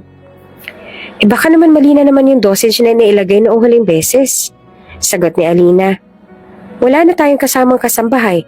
Paano na natin gagawin to?" tanong ni Ellen. "Kaya nga, dapat palitan na natin ang strategy. Basta, tsakin natin na nanghihina siya ng dahan-dahan," dagdag pa ni Charmaine. Habang pinapapakinggan ni Nanay Raquel, nararamdaman niyang parang binabagsakan siya ng mundo. Tumulo ang mga luha sa kanyang mga mata. Ngunit pinigilan niya ang kanyang hikpi. "Nay, huwag po kayo mag-alala. Alam na natin ngayon kung anong balak nila. Hindi po kayo pababayaan ng Diyos," sabi ni Josie, hinahaplos ang likod ni Nanay Raquel. Habang lumilipas sa mga araw, napansin ni Josie na tila nangihina si Nanay Raquel. Kahit naligtas naman siya mula sa lason, nag-aalala, tinanong niya ito. Nay, okay lang po ba kayo? Parang matamlay po kayo nito mga nakaraang araw. Sambit ni Josie habang inaalalayan si Nanay Raquel na makaupo. Ngumiti naman si Nanay Raquel. Pilit na nilalabanan ang kanyang nararamdaman. Oo, okay lang ako, Josie. Siguro dala lang to ng stress. Pero ikaw, salamat ha. Napakabait mo talaga. Hindi napigilan ni Josie ang pagluha. Nay, kayo na po ang parang nanay ko. Kaya gagawin ko ang lahat para maprotektahan kayo. Mula sa simpleng yaya, naging tagapagtanggol si Josie ng isang ina na nilalason, hindi lamang ng kimikal, kundi ng kawalan ng pagmamahal ng sariling mga anak. Sa kabila ng lahat ng ito, nakuha nilang isang bagay na hindi kayang bilhin ng pera. Ang pagkakataong bawiin ang kontrol sa may kamay ng mga traidor. Ang araw-araw na buhay sa mansyon ay nagiging tahimik na labanan ng mga plano at pag-iwas. Ang magkakapatid ay panayang gawa ng mga hakbang upang maipagpatuloy ang kanilang layunin na makuha ang mana. Ngunit hindi nila alam na bawat galaw nila ay pinangungunahan na ni Josie at Nanay Raquel. Nay, ito po, may dala kaming herbal tea para sa inyo, sabi ni Victor, isang umaga habang nakangiti. Opo, sabi ng doktor maganda daw po ito para sa immune system ng mga seniors. Dagdag pa ni Alina, habang may ingat na inilalagay ang tasa sa harap ni Nanay Raquel. Kunwari, hindi napansin ni Nanay Raquel ang makahulugang tinginan ng magkakapatid habang hawak ang tasa. Habang tinitikman niya ang tsaa, pumasok si Josie sa sala. Kunwari ay may dalang bagong balita. Nay, sandali po muna. Tatawagin ko lang kayo sa kusina, may ipapakita po ako sa inyo. Wika ni Josie. Agad niyang kinuha ang tasa bago pa tuluyang mainom ni Nanay Raquel ang tsaa. Tumangulang si Nanay Raquel at sinunod si Josie. Sa kusina, tiningnan agad ni Josie ang laman ng tsaa at gamit ang isang maliit na testing kit na nabili niya na sigurong may kakaibang halo nga ang tsaa. Napapikit na lamang si Josie. Pilit na pinipigil ang galit. Nay, huwag po kayo mag-alala. Hindi nila magagawa ang gusto nila. Bulong ni Josie. Siniguradong mapoprotektahan niya si Nanay Raquel mula sa masasamang intensyon ng magkakapatid. Samantala sa isang sulok naman ng mansyon, nag-uusap ang magkakapatid. Bakit parang walang epekto? Hindi pa ba nangihina ang matandang yon? Tanong ni Ellen, halatang naiinis na. Baka nga kulang ang dosage. Baka naman hindi tamang pagkakadeliver ng mga food natin. Sagot ni Rocky habang umiiling. Ang bagal kasi ng proseso na to. Dapat talaga diretso na lang para tapos ang problema. Singhal naman ni Alina. Ngunit agad siyang sinaway ni Charmaine. Gusto mo bang makulong? Dahan-dahan lang para natural nga ang dating. Sambit pa ni Victor. Napansin naman nila ang kanilang bunso na si Charmaine na tahimik lang. Charmaine, ikaw nang bahala sa susunod. Ayusin mo to. Utos ni Ellen. Tumango naman si Charmaine. Ngunit halatang natatakot din sa plano. Sa susunod na tanghalian, may dala na naman si Charmaine na espesyal na pansit na siya raw mismo ang nagluto. Nay, ginawa ko to para sa inyo. Gusto ko po na matikman nyo kasi bagong recipe yung sinubukan ko. Sabi ni Charmaine habang nilalapag ang pagkain sa mesa. Ang iba niyang mga kapatid ay nagkatinginan. Halatang nag-aabang sa susunod na mangyayari. Habang naghahanda naman si Nanay Raquel na tikman ng pansit, biglang pumagitna si Josie. Nay, ako na pong kukuha para sa inyo. Teka lang, kukuha rin po ako ng kape. Dinala ni Josie ang tray sa kusina. At nang tiningnan niya ito na mabuti, ay napansin niyang kakaibang butil sa ibabaw ng pansit. Agad niyang tinapon ang pagkain sa basurahan at pinalitan ng bago. Pagbalik sa sala, ngumiti si Josie.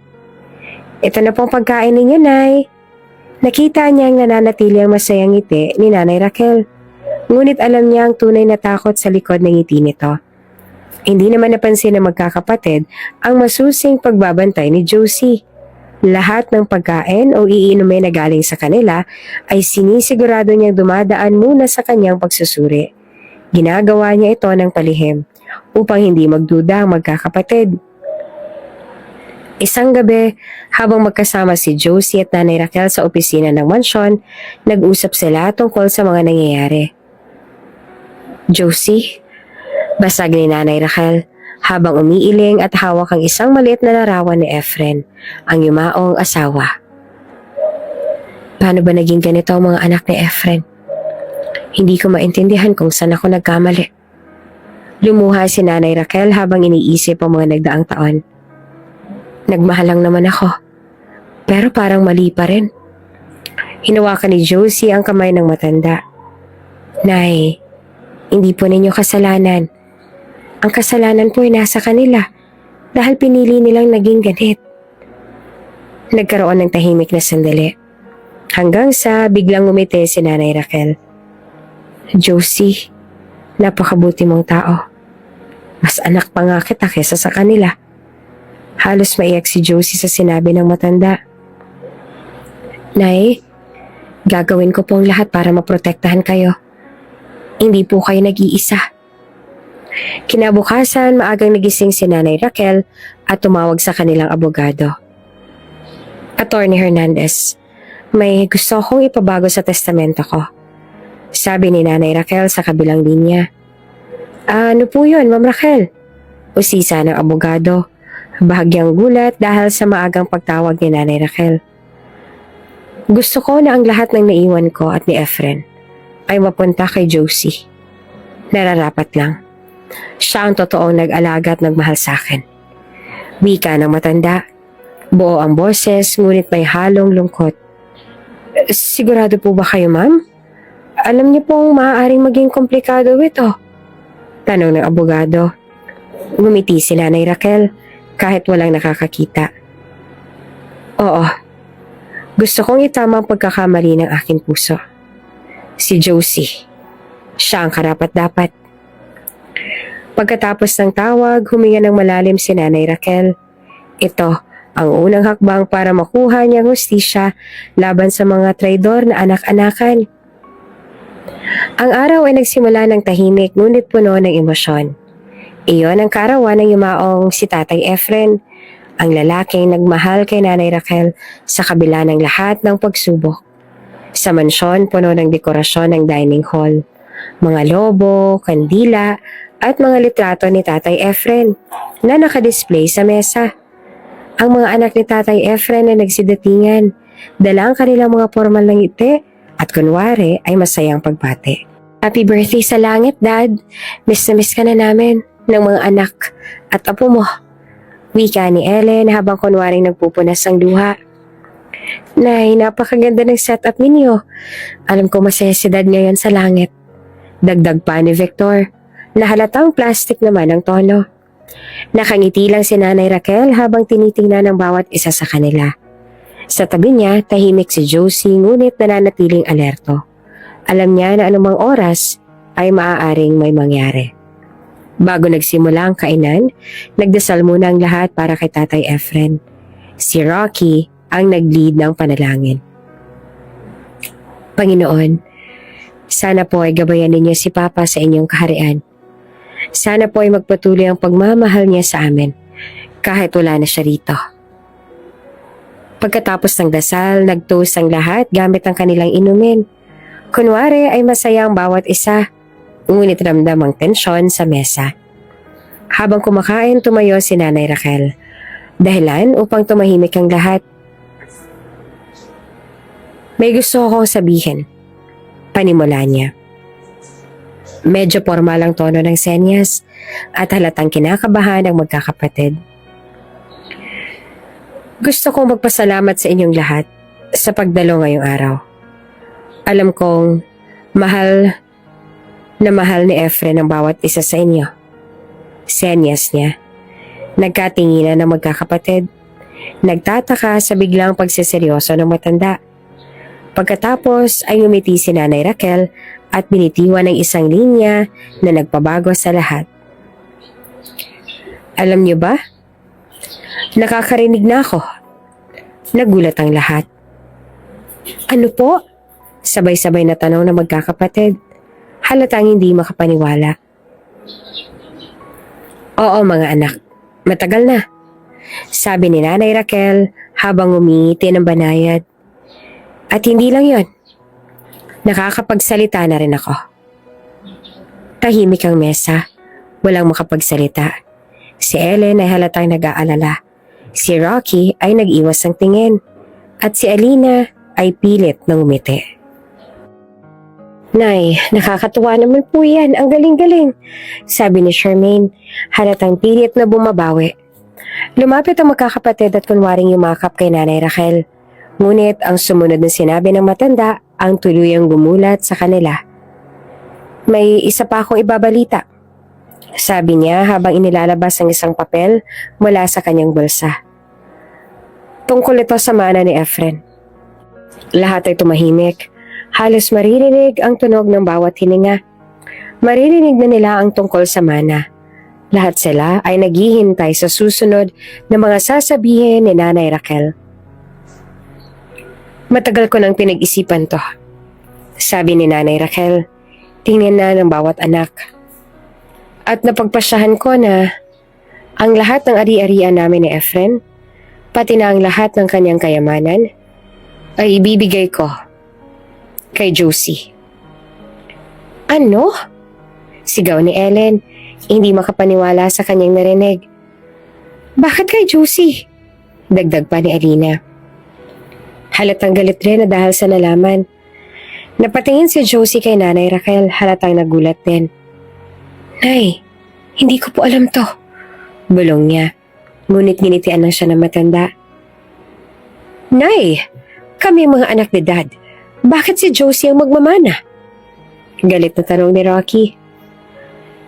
Oo nga, kaming nararapat. Hindi ang yaya. Sino ba siya ay katulong lang naman siya? Ano na lang sasabihin ni Dad? Na namimigay tayo ng pera sa mga wala namang silbi? Dagdag pa ni Charmaine.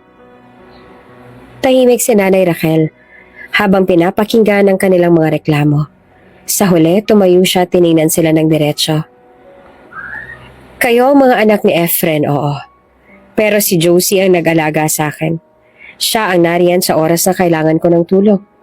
Siya ang nagmahal sa akin ng totoo. Pero Nay, palagi naman kaming bumibisita. Depensa ni Victor. Oo nga. Hindi ba't lagi kami nandito? Ano pa palang dapat namin gawin? Sabi ni Ellen, halatang nagpupuyos sa galit. Tumawa si Nanay Raquel, ngunit halatang may lungkot sa kanyang tinig. Bumibisita kayo, oo. Pero hindi dahil sa pagmamahal. Bumibisita kayo dahil gusto ninyong may masamang mangyari sa akin. Biglang inilabas si Nanay Raquel ang isang maliit na bag mula sa kanyang tabi. Binuksan niya ito at inilabas ang maliit na lalagyan ng pulbos na nakuha mula sa kasambahay. Ito, sabi niya habang pinapakita ang substance. Ito ang inilalagay ninyo sa pagkain ko. Akala niyo ba hindi ko alam? Nanlaki ang mga mata ng magkakapatid. Ano po yan? Tanong ni Charmaine, kunwari walang alam. Alam ko ang lahat. Sagot ni Nanay Raquel. Narinig ko ang mga usapan ninyo. Nakita ko kung paano ninyo pinilit si Rita na lagyan ang lasa ng pagkain ko. Akala niyo ba hindi ko kayo naiintindihan? Biglang lumuhod si Ellen. Nay, patawarin niyo po kami. Hindi po namin gustong gawin yun. Sumunod si Victor at Rocky. Nay, hindi na po mauulit. Hindi po namin sinasadya. Si Charmaine, na laging sunod-sunuran sa utos ng mas matanda sa kanya, ay humagbulhol na rin. Nay, sorry po, hindi ko po gustong masaktan kayo. Tiningnan lang sila ni Nay Raquel. Ang kanyang mga mata ay puno ng lungkot, pagtataka at labis na sakit. Mahal ko kayo mga anak. Pero hindi ko akalaing magagawa ninyo ito sa akin. Sabi niya na ang tinig ay puno ng kirot. Matapos ang emosyonal na sandaling yon, tumayo si Nanay Raquel at binitiwan ang huling salita. Ibibigay ko ang lahat kay Josie. Pero mahal ko pa rin kayo. At hindi magbabago yan. Ang yaman na hindi sukatan ng pagmamahal. Pero gusto kong malaman ninyo na si Josie ang nagbigay sa akin ng respeto at pagmamahal na hindi ko tunay na naramdaman mula sa inyo. Tumango si Josie. Pilit na iniintindi ang bigat ng desisyon ni Nanay Raquel. Sa kabila ng lahat, ang araw na iyon ay hindi lamang tungkol sa pag-alala kay Tatay Efren. Ito rin ay araw ng pagbubunyag ng katotohanan at isang araw ng pagtutuos kung paano magwawakas ang masalimuot na kwento ng pamilya. Ang mga araw pagkatapos ng kaarawan ni Tatay Efren ay tahimik ngunit puno ng emosyon para kay Nanay Raquel at Josie. Mas naging malapit sila sa isa't isa, lalo na't napagtibay ang kanilang relasyon matapos ang revelasyon tungkol sa mana at ang pagtatapat ni Nanay Raquel tungkol sa tunay na kulay ng mga anak ni Tatay Efren. Isang umaga habang abala si Josie sa pag-aayos ng hapagkainan, lumapit si Nanay Raquel at tahimik na umupo sa tabi niya. Josie, bungad ni Nanay Raquel habang hinawakan ng kamay ni Josie. Opo, Nay, sagot ni Josie na nakangiti, ngunit tila nag-aalala. Gusto ko lang magpasalamat sa iyo, sabi ni Nanay Raquel. Ang boses ay puno ng sinseridad. Hindi ko inakalang may darating sa buhay ko na magmamahal sa akin ng totoo, nang walang hinihinging kapalit. Natigilan si Josie. Nay, wag niyo pong sabihin yan. Ginagawa ko lang po ang tungkulin ko. Kayo po ang parang nanay ko na rin. Malaking tulong po kayo sa akin at parte na po talaga kayo ng buhay ko. Napangiti si Nanay Raquel, ngunit may kirot sa kanyang mga mata. Hindi mo lang alam, Josie, kung gaano mo ako napasaya sa mga panahong narito ka. Ikaw ang nagbigay sa akin ng lakas, lalo na nung akala kong wala nang nagmamahal sa akin. Ngunit sa kabila ng kanilang masayang pag-uusap, may tinatago si Nanay Raquel na masakit na katotohanan. Ilang buwan nang nakalipas mula nang madiagnose siya ng isang bihirang autoimmune disease. Bagamat hindi ito cancer, ang kanyang kondisyon ay unti-unti nagpapahina sa kanyang immune system. Walang lunas para dito. At ang treatment ay magbibigay lang ng kaunting oras sa dagdag, ngunit puno ng hirap at sakit. Palihim na nagpupunta si Nanay Raquel sa doktor. Sa huli, pinili niyang wag nang ituloy ang treatment. Doc, gusto kong gamitin ang natitirang oras ko ng masaya. Ayoko na mahihirapan. Ayoko na masaksihan nila ang paghihirap ko. Wika niya sa doktor. Ang doktor, bagamat nag-aalala, ay iginalang ang desisyon ni Nanay Raquel. Raquel, importante na ipaalam mo ito sa pamilya mo. Hindi magiging madali, pero dapat ay malaman nila. Ngunit umiling si Nanay Raquel. Hindi, Doc. Hindi pa ngayon. Kapag dumating na ang tamang oras, saka ako sasabihin. Habang tumatagal, napansin ni Josie na para bang mas madalas na mapagod si Nanay Raquel. Bagamat sinabi ng doktor na maayos ang kalusugan niya, may mga pagkakataon na tila nangihina ito. Isang gabi, habang inaakay ni Josie si Nanay Raquel papunta sa kwarto nito, hindi niya napigilang itanong. Nay, sigurado po ba kayong okay lang kayo? Parang napapansin ko po kasi na madalas kayong mapagod. Puno ng pag-aalalang tanong ni Josie sa matanda. Ngumiti naman si Nanay Raquel. Pilit na itinatago ang tunay na nararamdaman.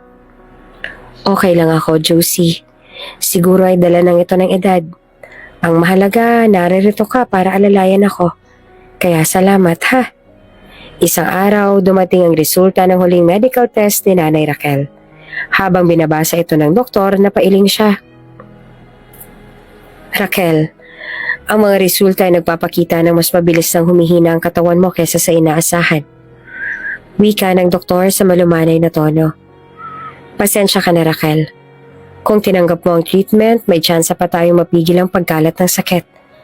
Pero alam ko rin na kaya ka tumanggi ay dahil mas mahihirapan ka lang at your age. Tumangulang si Nanay Raquel, tila handa na sa balita. Alam ko, Doc. Pero salamat. At least alam kong nagawa ko ng dapat kong gawin. Lumabas si Nanay Raquel mula sa klinik na may tahimik na kasiyahan. Alam niyang unti-unti na siyang humihina. Ngunit sigurado siyang maiiwan niya si Josie sa tamang kalagayan.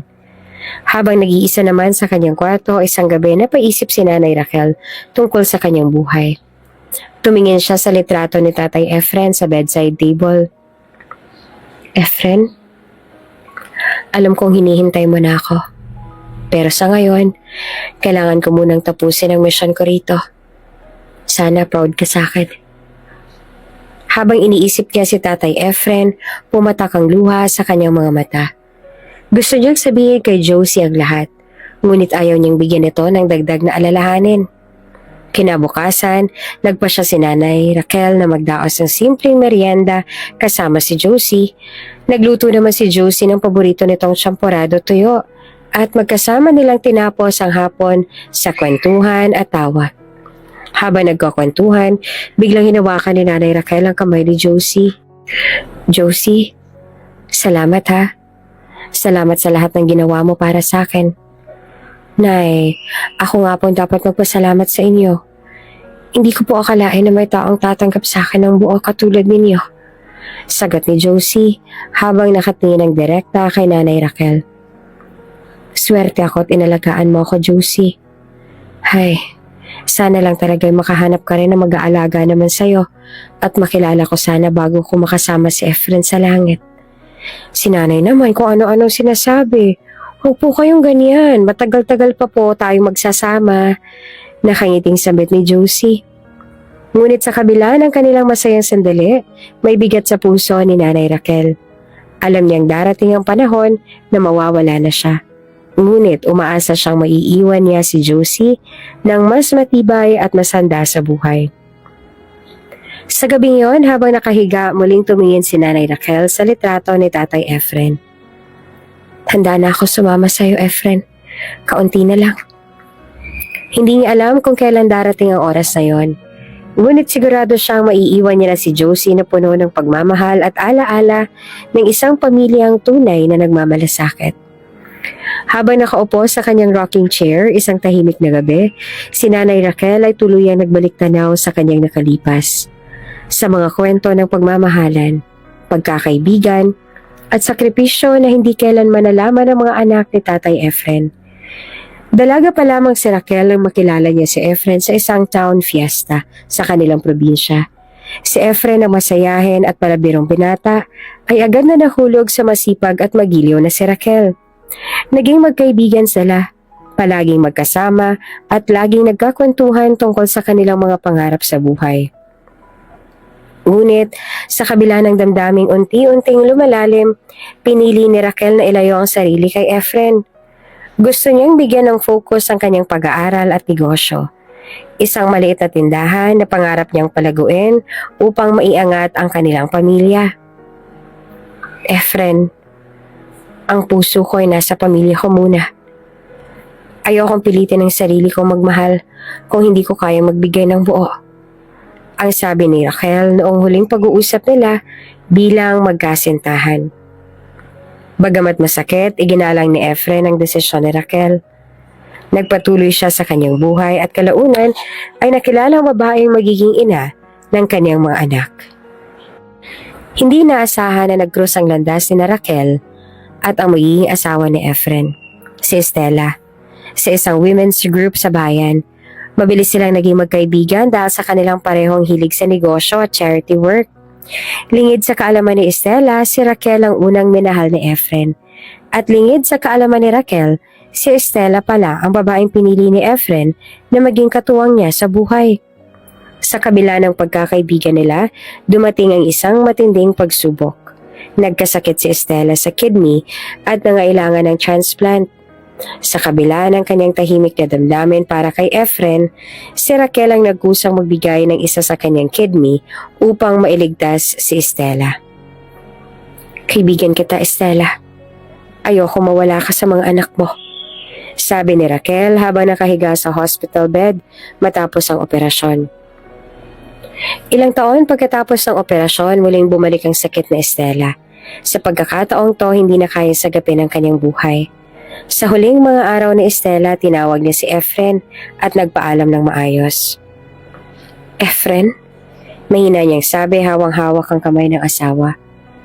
Kapag nawala ako, gusto kong hanapin mo si Raquel. Alam kong siya ang una mong binahal. Gusto kong siyang makasama mo sa huling taon ng buhay mo.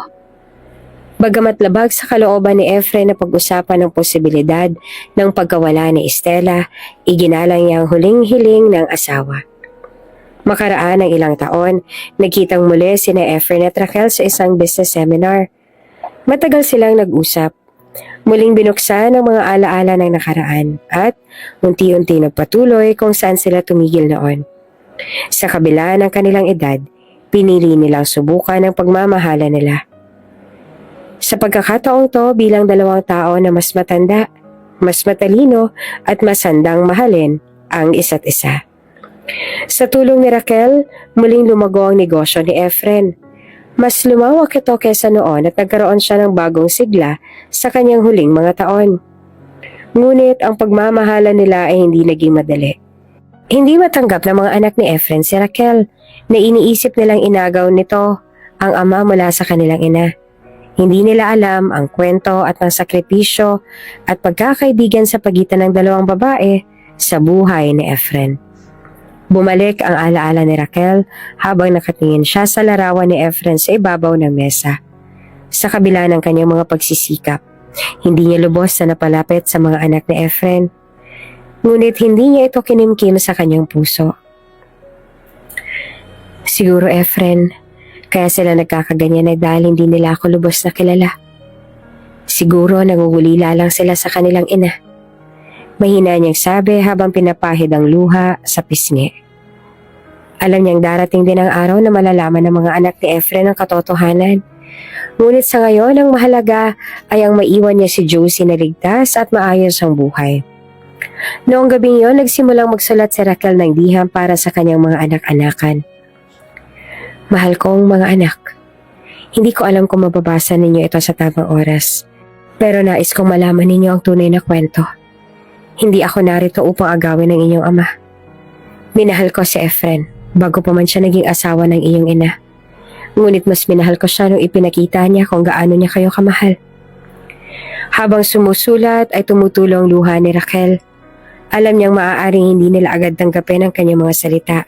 Ngunit umaasa siya sa darating na panahon. Maiintindihan nila ang lahat. Matapos ang pagsusulat, tumayo si Raquel at muling tiningnan ang larawan ni Efren. Gusto na kitang makasama, Efren.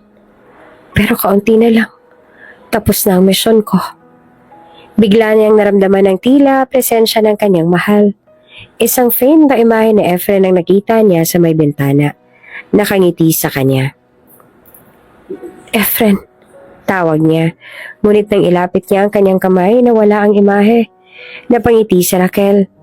Alam niyang ito ang paraan ni Efren ng pagsasabing darating din ang oras upang muling magsama. Sa gabing yon, natulog si Raquel na may kapayapaan sa kanyang puso. Alam niyang nagawa niya na ang lahat para maipakita ang pagmamahal at sakripisyo. Hindi lamang para kay Efren, kundi pati na rin sa kanyang mga anak. Isang tahimik na umaga, tulog pa ang buong mansyon nang magising si Josie. Kagaya ng kanyang nakasanayan, naganda siya ng mainit na kape at dumiretso sa kwarto ni Nanay Raquel upang gisingin ito. Ngunit pagdating niya sa kwarto, napansin niya ang napakatahimik. Nakahiga si Nanay Raquel, tila payapang natutulog. Ang mukha nito ay may bahagyang pagngiti. Nay, tawag ni Josie at bahagyang inalog ang balikat ng matanda. Ngunit walang tugon. Nay, umaga na po, gising na po tayo. Nako, hindi niyo na maaabutan ng grasya. Pilit na inulit-ulit ni Josie ang pagtawag. Mas malakas, mas mariin. Ngunit kahit anong gawin niya, hindi gumagalaw si Nanay Raquel. Dahan-dahang bumagsak ang kanyang mga tuhod sa sahig. Napahugulhol habang yakap ang malamig na katawan ng matanda. Nang maiparating ang balita sa magkakapatid, isa-isang dumating ang mga ito sa mansyon. Merong halatang nagulat, merong natameme, at may mga nagpupunas ng luha. Kahit papilit nilang tinatago ang totoong damdamin. Habang naroroon ang magkakapatid, naramdaman nila ang bigat ng kanilang mga konsensya. Hindi nila kailanman tinanggap si Nanay Raquel, kahit pa ito ay nagpakita ng pagmamahal sa kanila. Ang alitan sa loob ng kanilang pamilya ay hindi na maitago, lalo na ngayong wala ng matandang kanilang inaapi. Sa ospital, lumabas ang opisyal na ulat mula sa doktor ni Nanay Raquel. Sa records na bunyag na matagal nang alam ni Nanay Raquel na may malala siyang autoimmune disease. Sa kabila ng mga posibilidad na mahabaan pa ang kanyang buhay sa pamamagitan ng agresibong gamutan, mas pinili niyang huwag nang magpagamot. Hindi ko na sinubukan pang labanan. Ayoko makita ninyo akong naghihirap. Nakasulat sa tala mula sa mga huling konsultasyon niya. At naroon din sa hospital records ang hindi nila inaasahan. Ang kasaysayan sa pagitan ni Nanay Raquel at ang yumao nilang ina na si Estela. Ang bawat salita ay tila isang kutsilyong tumatama sa puso ng bawat anak ni Efren. Isa-isang napaiyak ang magkakapatid. Lubos ang kanilang pagsisisi. Kung alam lang namin. Kung nalaman lang namin. Paulit-ulit nilang sinasabi, ngunit alam nilang wala nang magbabago at huli na ang lahat. Pagkalibing kay Nanay Raquel, tinawag ang lahat ng magkakapatid pati na rin si Josie sa opisina ng abogado. Sa sala ng opisina nang ibabaw ang katahimikan. Ang magkakapatid ay halatang tensyonado. Samantalang si Josie naman ay tila wala sa sarili. Abala sa pagpipigil ng kanyang luha. Lumabas ang abogado na may dalang sobre at ilang dokumento. May iniwan si Nanay Raquel para sa inyo. Anunsyo ng abogado. Agad na nagkatinginan naman ang magkakapatid. Hindi kami naghahabol ng mana. Biglang sabi ni Alina, ang panganay. Pagkatapos ng lahat ng nagawa namin, hindi yan nararapat. Tumango ang abogado at sinabing, alam ni Nanay Raquel na ganito ang magiging reaksyon ninyo. Ngunit may iniwan siyang mga habilin at sulat para sa inyong lahat. Tumayo ang abogado at lumapit sa kanila at iniabot ang isang sobre na naglalaman ng liha mula kay Nanay Raquel. Habang hawak ito ni Alina, tahimik silang lahat. Parang hindi alam kung dapat bang buksan iyon. Hindi mo ba bubuksan? Tanong ni Josie, basag ang boses. Baka gusto niyang marinig ninyo ang mga huling salita niya. Sa may bigat na paghinga, dahan-dahang binuksan ni Alina ang sobre at inilabas ang sulat. Habang binabasa ni Alina, tahimik na nakikinig ang lahat. Ang tinig ay nanginginig habang binibigkas ang bawat salita na nilalaman nito. Mahal kong mga anak, hindi ko alam kung saan magsisimula. Sa bawat sandaling kasama ko kayo, palagi kong ginugusto na maging mabuting ina sa inyo. Ngunit alam kong hindi naging madali para sa inyong lahat na tanggapin ako sa inyong buhay. Naiintindihan ko yon. Hindi ko layuning agawin si Efren mula sa inyo o sa inyong ina. Sa totoo lang, minahal ko ang inyong ina, gaya ng pagmamahal ko sa kanya. Magkaibigan kami noon, at siyang naging daan kung bakit kami muling nagkita ng iyong ama. Siya mismo humiling na samahan ko si Efren sa huling bahagi ng kanyang buhay. Mga anak, gusto kong malaman ninyo na kahit kailan, hindi ako nagtanim ng galit sa inyo. Sa kabila ng lahat ng nangyari, minahal ko kayo ng parang tunay kong mga anak. Ang sakit na naranasan ko sa inyong mga salita at kilos ay wala sa katiting kumpara sa pagmamahal ko sa inyo. Hindi ko alam kung kailan nyo ito mababasa, pero umaasa ako na sa paglipas ng panahon, mauunawaan ninyo ako. Ang iniwang yaman na ibinigay ko kay Josie hindi para parusahan kayo, kundi para siguraduhin magpatuloy ang mga pangarap namin ni Efren. Ngunit gusto kong malaman ninyo na ang iniwan kong pagmamahal ay para sa inyong lahat. Mahal na mahal ko kayo mga anak. Sana'y dumating ang araw na mapatawad ninyo ang inyong sarili at magpatawad kayo sa isa't isa. Ang inyong ina, Raquel. Habang binabasa ni Alina ang liham, unti-unting bumigay ang damdamin ng magkakapatid. Isa-isa silang napaiyak at walang salitang nasabi kundi ang kanilang labis na pagsisisi. Napakabait niya. Napakasama natin, ang sabi ni Charmaine. Hindi natin deserve ang pagmamahal niya. Dagdag naman ni Rocky na siyang lumuha na rin. Sorry, Nay. Patawarin mo kami. Samantala si Josie ay tahimik namang nakatingin sa magkakapatid. Hindi siya nagsasalita. Ngunit ang bigat ng tagpo ay naramdaman niya sa kanyang puso. Tumayo siya at nagpaalam ng maayos at iniwan ang magkakapatid upang mag-usap. Habang papalabas si Josie sa opisina, naramdaman niya ang bigat ng pagkawala ni Nanay Raquel. Ngunit alam niya sa kanyang puso na ang lahat ng ginawa niya para kay Nanay Raquel ay mula sa wagas na pagmamahal at malasakit. Sa mga sumunod na araw, tahimik na nagluksa ang magkakapatid. Unti-unti nilang napagtanto ang tunay na halaga ni Nanay Raquel sa kanilang buhay. Sa bawat alaala, nakita nila kung paanong sa kabila ng kanilang galit at pagtataboy, walang ibang ginawa si Nanay Raquel kundi ang magmahal. Sa isang bihirang pagkakataon, nagtipon-tipon na magkakapatid sa mansyon. Sa harap ng larawan ni Nanay Raquel at Tatay Efren, sabay-sabay silang nagdasal at humingi ng tawad. Hindi lamang kay Nanay Raquel, kundi pati na rin sa kanilang ina at ama. Hindi man nila maibabalik ang panahon, nagsimula silang ipasa ang mga aral ni Nanay Raquel sa kanilang sariling pamilya. Sa bawat pagkakataon, palagi nilang inaalala ang mga habilin at pagmamahal ng kanilang pangalawang ina. Sa wakas, nahanap na rin nila ang kapayapaan. Isang kapayapaan na niiwan ni Nanay Raquel bilang pamana. 5 taon ang lumipas mula nang pumanaw si Nanay Raquel at sa paglipas ng mga taon, marami nang nagbago sa buhay ng magkakapatid. Mula sa dating mapurol nilang samahan, natutunan nilang magkaisa sa mga bagay na mahalaga. At unti-unti silang nagpatuloy sa kanilang buhay. Dalang mga aral at alaala ng kanilang yumaong ina at ama. Sa isang tahimik na hapon, muling nagtipon ng magkakapatid upang gunitain ang kanilang mga magulang. Sa gitna ng malawak na hardin ng sementeryo, nakatayo ang 3 puntod. Ang kay Tatay Efren, ang kay Nanay Raquel, at ang kanilang ina. Hindi makalilimutan ng magkakapatid ang habili ni Nanay Raquel na nakasaad sa liham nito 5 taon na nakaraan. Bagaman ang karamihan ng yaman na iniwan kay Josie, may bahagi rin na itinakda si Nanay Raquel para sa kanila. Isang pondo na dapat nilang gamitin sa makabuluhang paraan. Sa pagtutulungan ng magkapatid, nagpasya silang itayo ito ng isang charitable foundation sa pangalan ni Efren at Raquel. The Efren, Estela and Raquel Memorial Foundation, na nakatuon sa pagtulong ng mga nangangailangan, mga kabataang walang kakayahang mag-aral, mga pamilyang nangangailangan ng tulong medikal at mga matatandang napapabayaan. Sa bawat proyekto ng foundation, nararamdaman nila ang presensya ni Nanay Raquel. Para bang naroon ito, nakaalalay, pinagmamasa ng kanilang pagsisikap.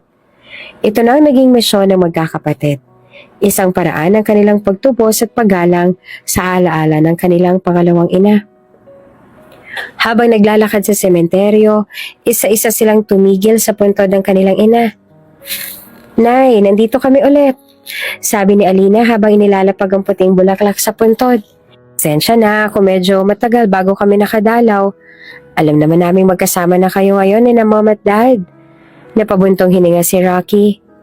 "Nay, pasensya ka na rin sa amin. Sana nung buhay ka pa na ipakita namin kung gaano ka namin kamahal. Hanggang ngayon nagsisisi pa rin po kami." Matapos ang ilang sandali ng katahimikan, nilipat nila ang kanilang atensyon sa puntod ni Tatay Efren.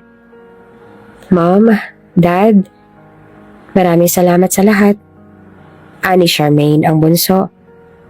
"Hindi namin ito mararating kung hindi dahil sa inyo ni Nanay Raquel." Sa gitna ng 3 puntod, napatitig silang lahat sa marmol na lapida ni Nanay Raquel. "Siya talagang nagturo sa atin kung anong ibig sabihin ng tunay na pagmamahal," sabi ni Ellen habang pinupunasan ang kanyang mga luha.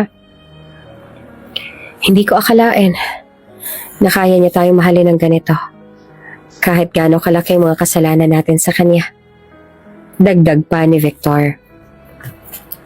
"Alam ko nung una, hindi natin siya tinanggap," sabi ni Charmaine na bahagyang nanginginig ang boses. "Pero ngayon naiintindihan ko na. Lahat ng ginawa niya para sa atin ay pagmamahal.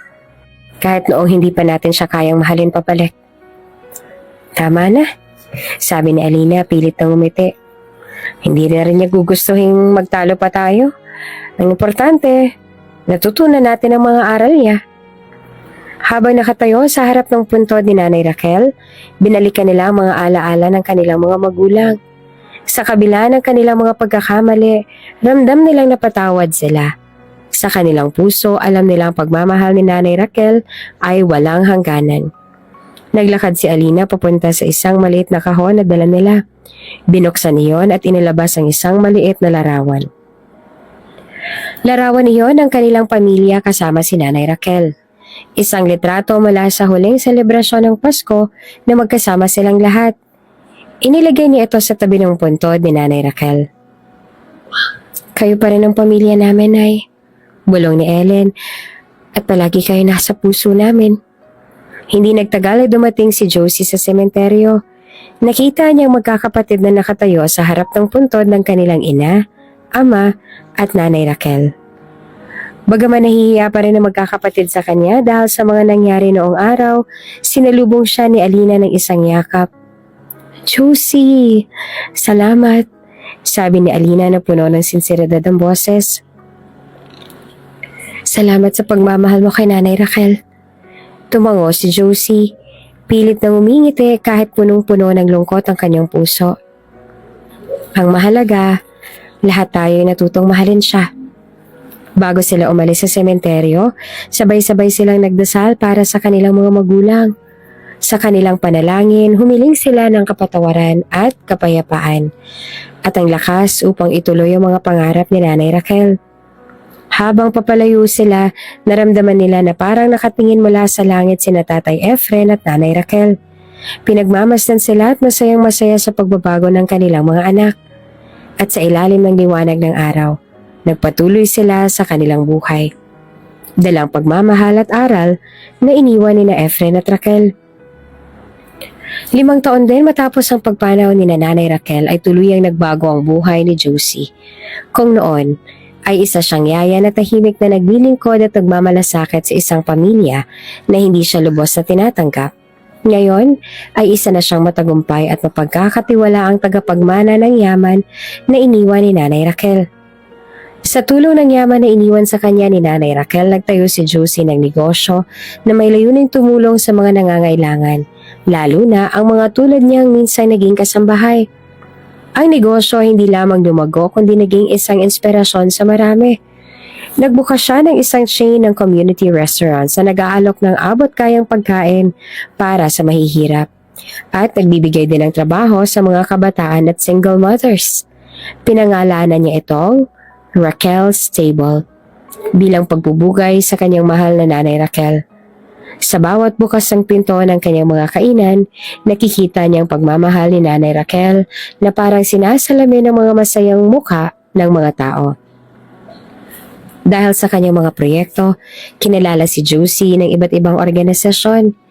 Minsan, habang dumadalo siya sa isang awarding ceremony, napansin niyang magkakapatid na sina Victor, Ellen, Rocky, Alina at Charmaine sa audience. Ngumiti siya sa kanila. Sinuklaan naman ito ng isang palakpak at ngiti ng mga kapatid na ngayon ay tinuturing niya ng kapamilya. Josie, you deserve all of this, sabi ni Alina matapos ang seremonya. Kung hindi dahil kay Nanay Raquel, hindi ko ito mararating. Tugon naman ni Josie. At dahil din sa inyo, natutunin ko ang halaga ng pagtanggap at pagpapatawad. Isang araw, habang abala si Josie sa pamamahala ng kanyang negosyo, nakatanggap siya ng isang message sa Facebook mula sa isang dating kaibigan ng kabataan niya.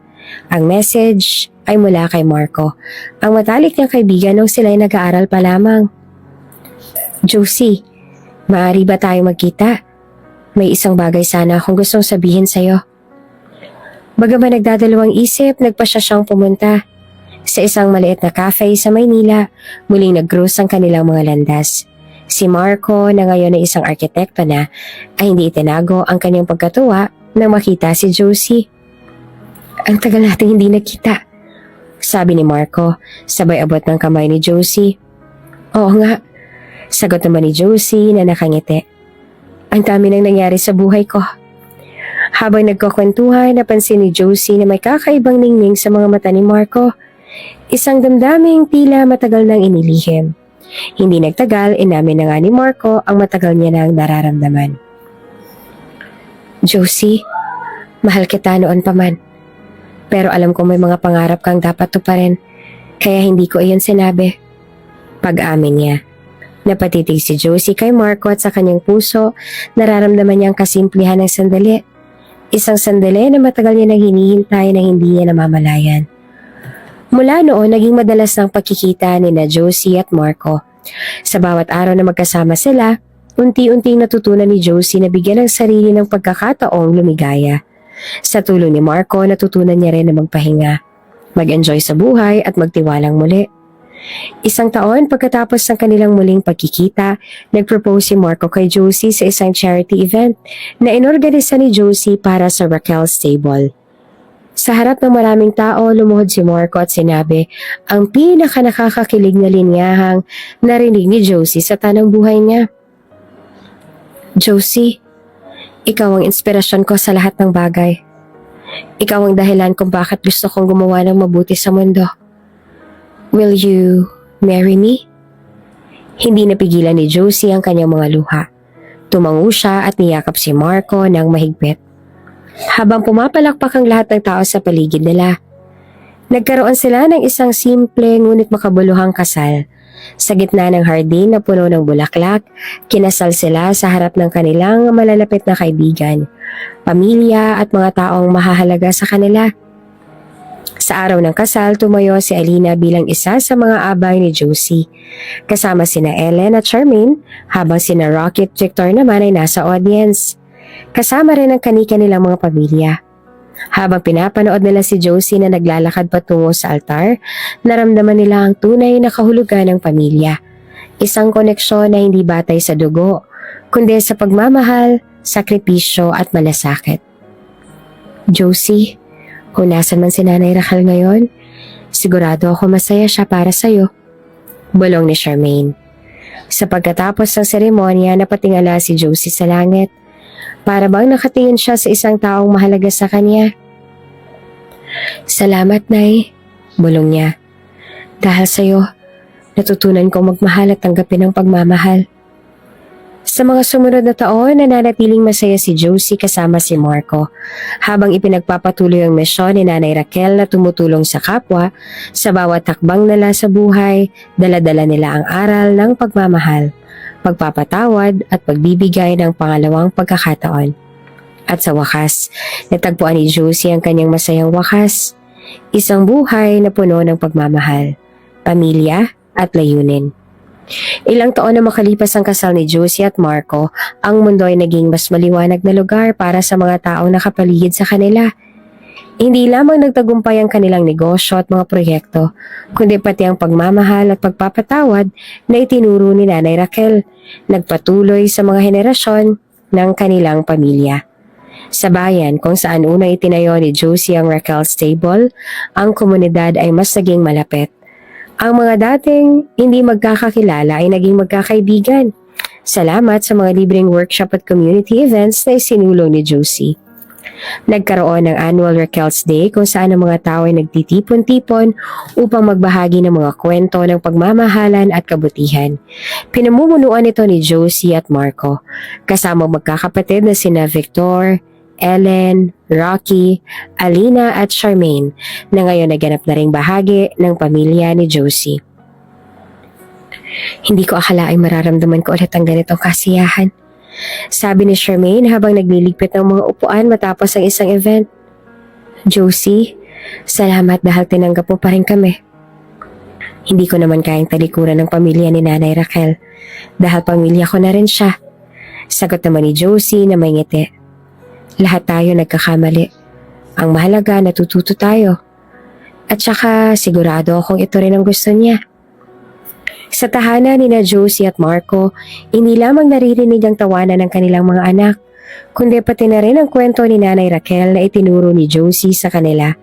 Meron silang 2 anak, kambal na babae at lalaki na sina Raquel na ipinangalanan kay Nanay Raquel at Efren, bilang pag-alala rin kay Tatay Efren. Isang hapon habang naglalaro ang mga bata sa hardin, tumayo si Josie sa tabi ni Marco, hawak ang isang lumang litrato ni Nanay Raquel. Alam mo Marco, sabi ni Josie habang nakatingin sa litrato, lahat ng to hindi mangyayari kung hindi dahil sa kanya. Bawat araw, pinapaalala ko sa mga bata kung gaanong kabuti si Nanay Raquel. Alam kong proud na proud siya sa'yo. Tugon naman ni Marco, niyakap si Josie mula sa likod, at alam kong nasa tabi lang siya. Ginagabayan tayo. Samantala, ang magkakapatid naman ay nagpatuloy sa kanilang pagbabagong loob. Bagaman noong una hirap silang magbukas ng kanilang damdamin, natutuhan nilang magtulungan at suportahan ang isa't isa. Si Victor, na dating mapagmalupit, ay naging mentor sa mga kabataan na naliligaw ng landas. Si Ellen, na dating abala naman sa negosyo, ay nagdesisyong magtayo ng isang foundation na tumutulong sa mga kababaihang nawalan ng direksyon sa buhay. Si Rocky ay nagtatag din ng isang home for the aged. Si Alina ay nagtayo naman ng isang fashion boutique kung saan ang mga mananahe ay ang dating preso na nais magbagong buhay. Si Charmaine, na siyang bunso, ay nagdesisyong mag-aral muli upang maging isang social worker. Lahat sila ay bumalik sa puntod ni Nanay Raquel at Tatay Efren tuwing Raquel's Day. Dalang mga bulaklak at dasal na puno ng pagmamahal at pagsisisi. Nay, salamat sa lahat. Bulong ni Alina sa harap ng puntod. Hindi namin kayo nakakalimutan. Sa bawat taon na lumilipas, nagiging mas maliwanag ang kinabukasan ng mga tao sa kanilang komunidad dahil sa mga aral at pamana ni Nanay Raquel. Si Josie kasama ang kanyang pamilya ay patuloy naman na nagbibigay ng inspirasyon sa iba na mamuhay na may pagmamahal at malasakit. Isang gabi, habang naghahanda si Josie para sa pagtulog, inilabas niya ang isang kahon na naglalaman ng mga alaala ni Nanay Raquel. Ang lumang baro at saya na ginamit ito sa huling kaarawan, mga sulat na iniwan nito, at ang kwentas na minana niya. Salamat, Nay. Bulong ni Josie habang mahigpit na hawak ang kwentas. Ipinakita mo sa akin na ang pamilya ay hindi lamang sa dugo, kundi sa pagmamahal. Sa huli, ang alaala ni Nanay Raquel ay hindi lamang nanatili sa mga taong nakilala niya, kundi pati sa mga bagong henerasyon na patuloy na tinuturuan ang pagmamahal at pagbibigayan. Ang mansyon na iniwan niya ay ginawang isang tahanan para sa mga ulilang bata. Pinangalan ng Raquel's Haven. Sa inauguration nito ay binigyang pagpupugay ni Josie ang legasiyang naiwan ni Nanay Raquel. Nanay Raquel taught me that life is about loving, forgiving, and sharing. May kabutihan sa puso nating lahat at palaging may lugar ang pagpapatawad at pagpapasalamat. This place will be a testament to her kindness and generosity. Sana sa pamamagitan nito, mas marami pa tayong matulungan. Sa gitna ng isang maliwanag na araw, nakita ni Josie na naglalaro kasama ang kanyang anak sa hardin. Sa kanyang mukha, makikita ang kasiyahan na dala ng isang pusong mapagpasalamat at puno ng pagmamahal. At sa kalangitan, tila ba may isang pamilyar na ngiti ang nagmamasid. Nakikita ang bunga ng lahat ng kanyang ginawa. Salamat, Nay. Bulong ni Josie muli habang hinahalikan ng kanyang mga anak. Ikaw ang aking inspirasyon at habang buhay kitang pasasalamatan.